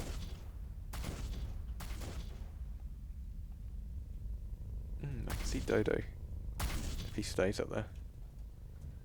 I mean, I guess he's prone to being sniped out, but I think if it did go to desert, the thing with that is I feel like Wolf and Nascar have done a better job at flanking in this game. Yeah, that's true. So it could be close. And they did win in their previous series. Took that win. Mm-hmm. So we have that much to go off of. And also this map was the map that brought them back into that series. Indeed. Let's have a look. Where is our canister? Oh, right in the centre there. Completely missed it. Kind of blended in with the magma. But yeah, Dodo's straight on the case. Creative prefabs right there. That's some good angles, actually. For a moment, that was good angles for Coco's side. They kind of just dropped back. They didn't stick with it. It seems their pivot into the centre has given them that advantage. See what Nascarboy does. He's gonna drop on by. Somehow narrowly avoids the railgun shot. Yeah. Uncharacteristic miss. But gets it in the end, as Silence actually gets a double, killing himself included. Very close start. Yeah, Aegis holding on. Vercidium deploying the scanners. Let's see what deWolf can do here. You can see the Vercidium at the back there, but he's got the railgun. It's not particularly what you want in this situation. It might not matter given Vercidium is on such low health. Takes 3 shots to kill him though. And yeah. The thing is with these kind of prefabs is that you can just make more walls for the enemy to hide behind. I feel like if you build them right at the edge, you're much better off. Bit of a distance, yeah, so you can kind of hold the area. Silence, of course, on that point. Nascar helping him out. Yep. Where did that scanner go? Well, it's in a pretty good position. They're going to know where Silence is, that's for sure, but it doesn't really matter at this point. As the canister will go all the way back over the other side.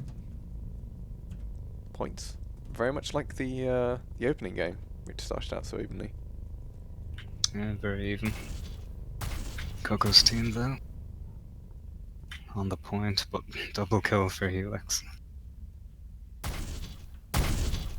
Yeah, Dodo again. Bully Aranet at the back here. Surely. Oh, I thought it was going to be knife for a second there, but combat shotgun. Very good combination as we've seen. It is nice to see these teams starting to realise that actually going full railgun is not the best tactic. Certainly useful in many scenarios, but not in all. And they're just going to funnel right into Silence and Dodo with... Oh! The knife's coming. Knife trade. Yeah, combat shotgun is going to... I feel like we've seen more knife kills in this than like the history of the game, probably. Ooh, that's tough to say. Jen does get them a lot. And he isn't in this game. So, yeah. I've certainly been taken off guard by Jen a few too many times than I like. Okay. Another canister. This time going over towards Coco's pink unicorns. But the next one is in favour of the Fiends. At least to begin with. It's actually a fairly neutral area, I think. We shall see. Just a very distant spawn for those who were controlling the previous. Dodo low on health takes that high ground, but Aranet takes him. I think Aranet taking advantage of Dodo just looking the other way for slightly too long. Doesn't matter though, Coco was kind of in the middle of no man's land. Probably should have just come to the point. Instead he's left Aranet alone? Or who's that up here? Glassar. That's a good spot. Yeah. Perfect spot for a man of his weaponry. Oof. good shot from Silence though. The man can shoot still.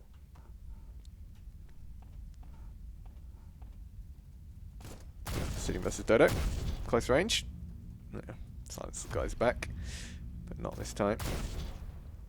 It's interesting seeing Aranet actually push on to a point using the pistol. Yeah, using Like the pistol. Not the revolver, surprisingly. And Coco is actually the one to clean it up from the flank. Yep. That's a very good tactic right there. That's something that I think I was always trying to do when we used to play back in Ace of Spades. If one guy's got fire, the other guy pretty much has to get his head out and into the map. Even if it's just to psych the other guy out. Exactly, yeah. Even just the sound of movement somewhere else can be enough. Works out for them as well, taking a slight lead. Indeed. There's the canister. Oh, the canister's switch sides completely. Once again. Yep. So really, deWolf and Silence should probably just go straight to the point.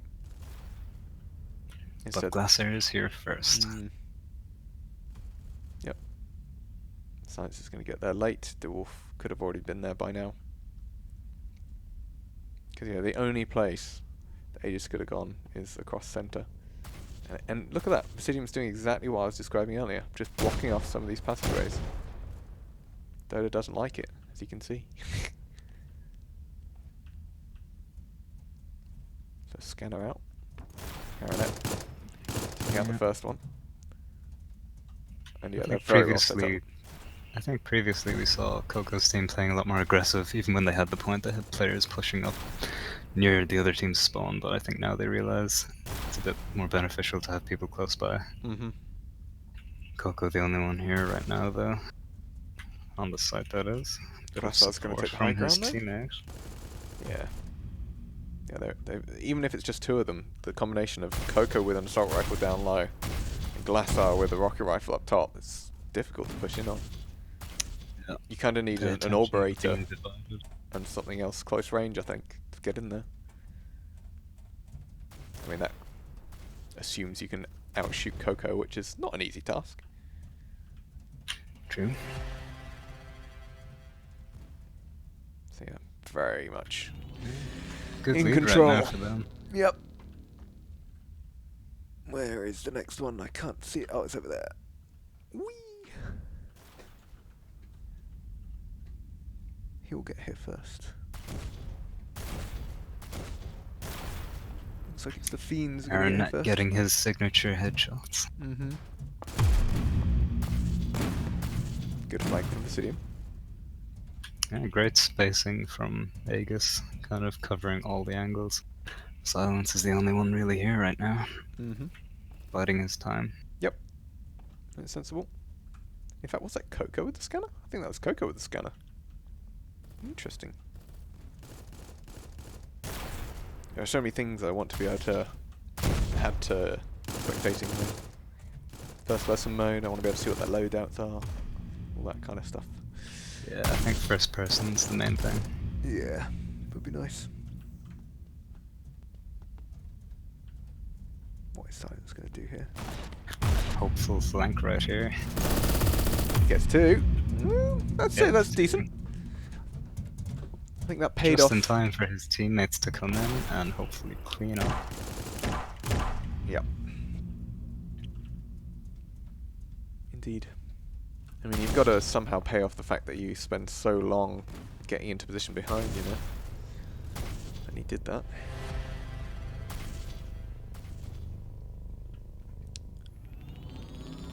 Next one. Again, very central. But actually the walls Vercidium built earlier, proving some use to Coco's side. Over the top though from Dodo. Yep. This could be painful. Yep, both taken out. Leaving poor Coco all alone. I mean, there's nothing that Dastardly Fiends really needs to do at this point. Coco can sit around there all he wants. deWolf likes going for his flanks, but he's gonna get caught out right there. Yep. I feel like especially when you know it's Coco out there, there's not much point just trying to face him in one-on-one, because that's kind of what he wants. As he cleans it up. Yep. They could have shut off the other angles, prevented the other teammates from joining him. But instead they just kind of hid and waited for the incoming barrage. And it means that there's a huge score lead now for Coco's side. Yeah. I'm just going to take a moment to have a look at what all these guys are running. So Aranet with his railgun. Glassar. Is he SMG Assault, I think? Similar with Coco. But Coco's also got the scanner, I think, as seen earlier. I might just be making that up. I believe Glassar was using the rocket. Yeah. He's been switching around a bit, which is good. Nascarboy. Glassar trying to do his best silence impression, but gets spotted. Yeah, that's exactly what they needed. Aranet. Ay, ay, ay. Oh, if he just nades in there. Please nade in there. There's a nade. It's too far away though. No damage there. Yeah, revolver beats out the pistol. Close range.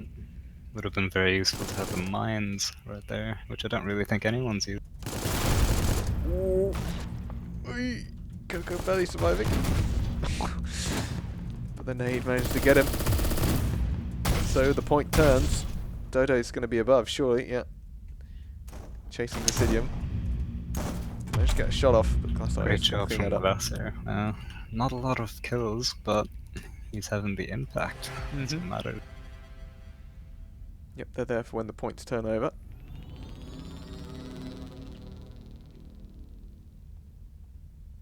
Possibly the last canister right now. Indeed, Vercidium. All depends on what Vercidium does here. They've got to set up. They set up again in the middle of the point. deWolf has all time low, but again, he's trying to attack the point with a railgun. Not what you want or need. Nascar taking him out. Glassar doing pretty well to try and cover from the middle. Aranet's finally going to join him on the point. Yeah. Doing enough to cover the angles. I think this is probably going to be it. I think that's going to be game 2 going over to Coco's side. Whew. I think you did say that this map would go... Actually, you said desert would more go towards Coco's side. It's interesting that this one also went their way. I think we've just seen a huge shift in the performance of the players as well. Yeah, I mean, if you look at the scores, Coco 24-9, Aranet 18-9. Yeah, Dodo was wrecking the more last what we one. would expect. And I suppose there is less opportunity to take the high ground for the rocket rifle. Which, of course, is Dodo's bread and butter. Indeed.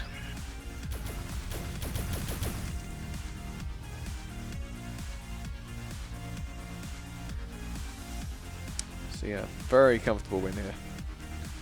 Interesting to see what they choose. I presume it's going to be desert. I mean, that's pretty much the only option they've got. Unless they would go completely crazy and go temple, but I don't see that happening somehow. Don't see what the problem with temple is. Yeah, apparently they've had a lot of discussions about what they want to change with temple. Mine was simply remove the spawns from top of trees and make the trees harder to climb onto. Yeah, I think that's the main problem. Yeah. Yeah, we'll see. We'll see what comes out also of the community-made maps as well. It'll be interesting to see what people come up with. I know a few people have looked into it. Alright. So that is Magma over. And we get to game 3. Way. That's what we wanted. Woo. Alright. Don't think I'm showing enough enthusiasm. Yeah, that was a very light-hearted view there, my friend.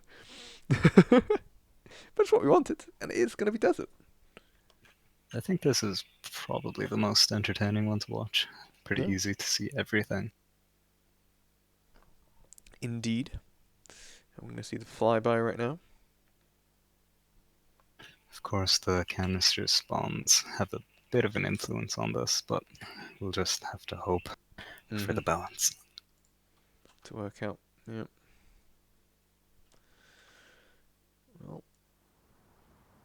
as the players join in. Just waiting on Glassar choosing a team, and we're good to go.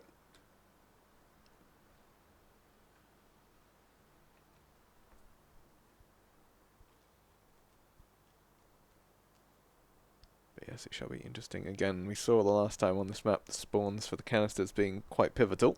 Hopefully it's a bit more even this time. But then it's a question of who can pretty much support the best, I think. As I mentioned, Nascar and deWolf have done pretty well in the past to cover their teammates on maps like these. Yeah. Well, in the previous series, we just saw Silence and Dodo making use of wasting time on the point, waiting for their teammates, and then it just worked out really well towards the latter stages of that, giving them the win. Indeed.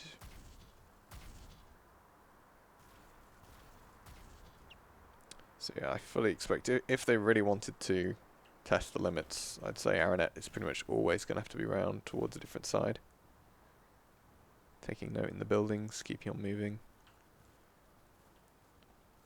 It'll be interesting to see whether we they do definitely a saw 2v1. that strategy to be You went all robot there. I'm just going to disconnect and reconnect from Discord, I think. See if that helps. There we go. First point is up. And Coco's right on it. Practically sitting on it.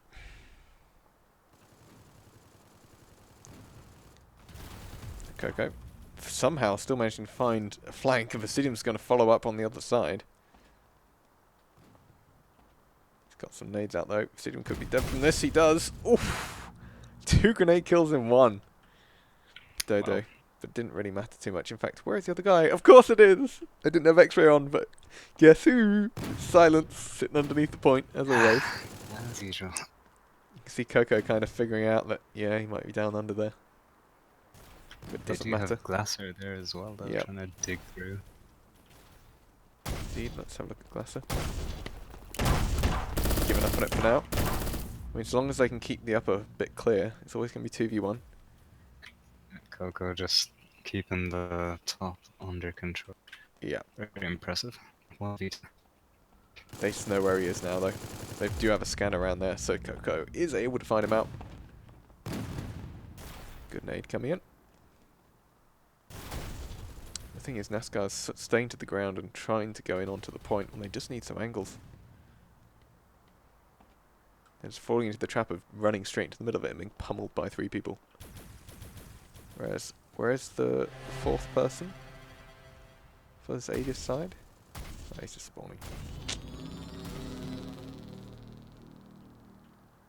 And they're immediately in position for the next one.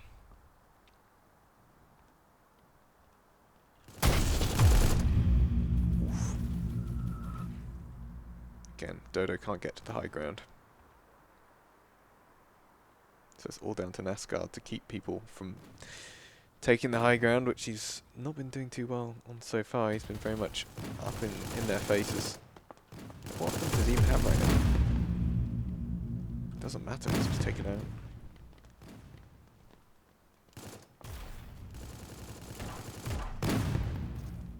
Do have deWolf, but he's going in with a revolver against these guys.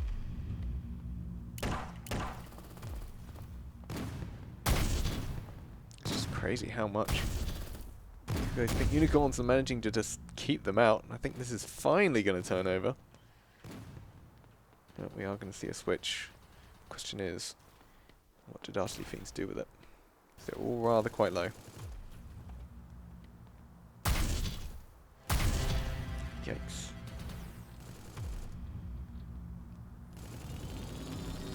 I know we mentioned this earlier, but you gotta have pretty high health to use the rocket rifle, effectively, especially when facing a guy with an assault. I've just been pinged, gonna try and figure out what that is. I'm sure it's gonna be roboty, if anything. Yeah, tank's unfortunately lagged out for a moment. So hopefully he can join back in when he can. 2 beam rifles? Interesting, 2 beam rifles. Welcome back, Foralux. You're witnessing the third map. The winner of this takes the tournament. And so far, it's all Coco's team. They've just mushed the top with prefabs and then scrapped with anyone coming in. Nascar's gone more for an up and personal approach, which hasn't been working out. I don't think deWolf is quite as good a sniper as he is.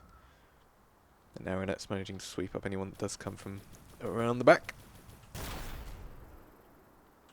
Case in point. So you have a very convincing lead. Let's just quickly reconnect again and see if that helps.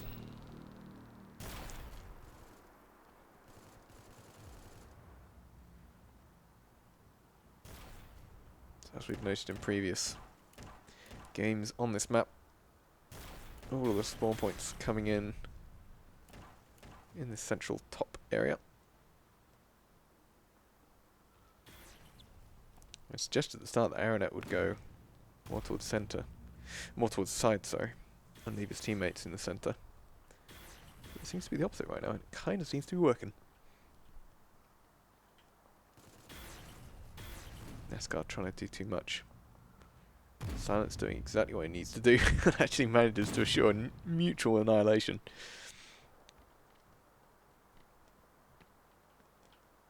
Dodo cannot get his high ground. Almost feel like Dodo needs to have a little shake-up of weapons. Because this really hasn't been helping. Hasn't been working out for him.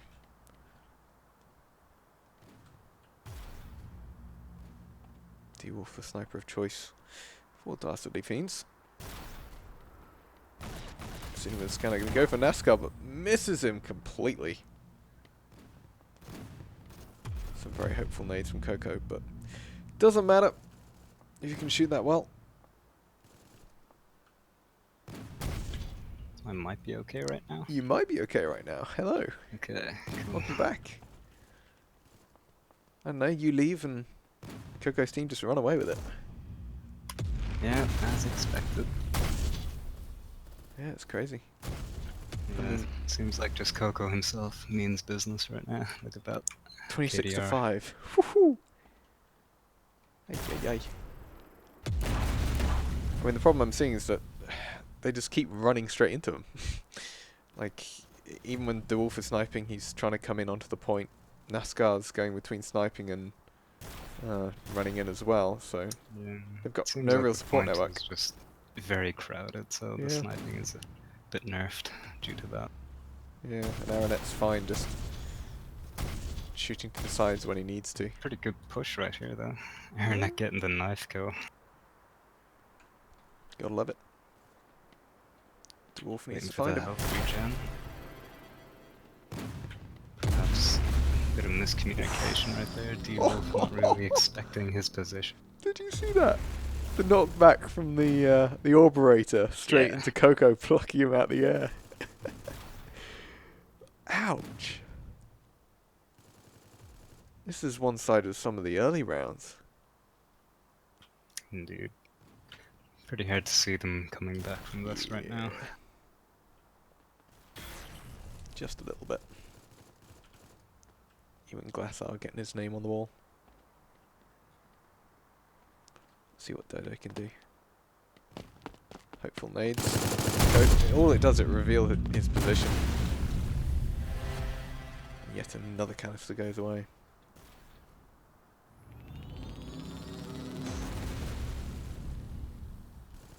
Yeah, they just can't find the kills right now. Nope, they're coming in dribs and drabs. And all they just need to do is stay on the point. See, this is more hopeful with deWolf coming off from the side. At least makes them think about it. The problem is Aranet is so good at just plucking them off. 297. Looks like that is gonna be it. Yeah. GG's, fellas. GG's. Yeah, 3 mapper in the finals. Mm-hmm. Good to see. Indeed. I'm going to turn off nameplates this final a little bit.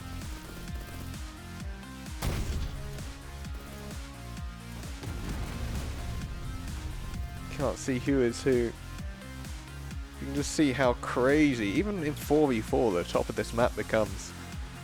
It's a maze up there.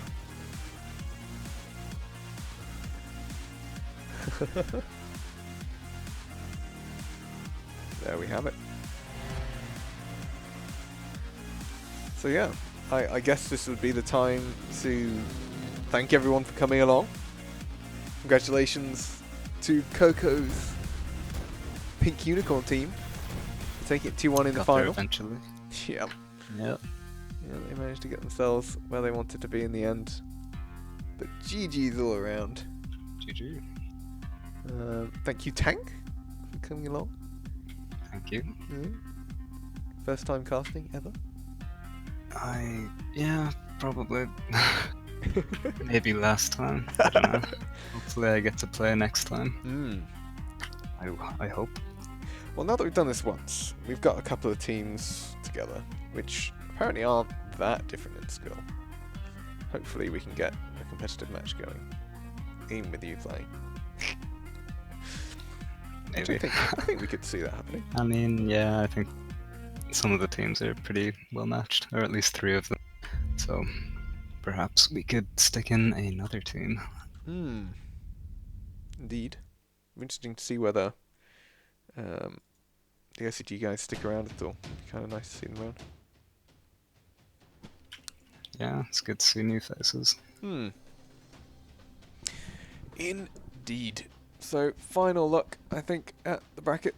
I mean, obviously you guys know what happens now. A victory for Coco's team. They're going to be taking home 10,000 protons each. And the Dastardly Fiends taking away 5,000 each. But, good games all round. And yeah. I guess I'm not sure what else there is to say. Thank you for watching. There we go. See you guys around.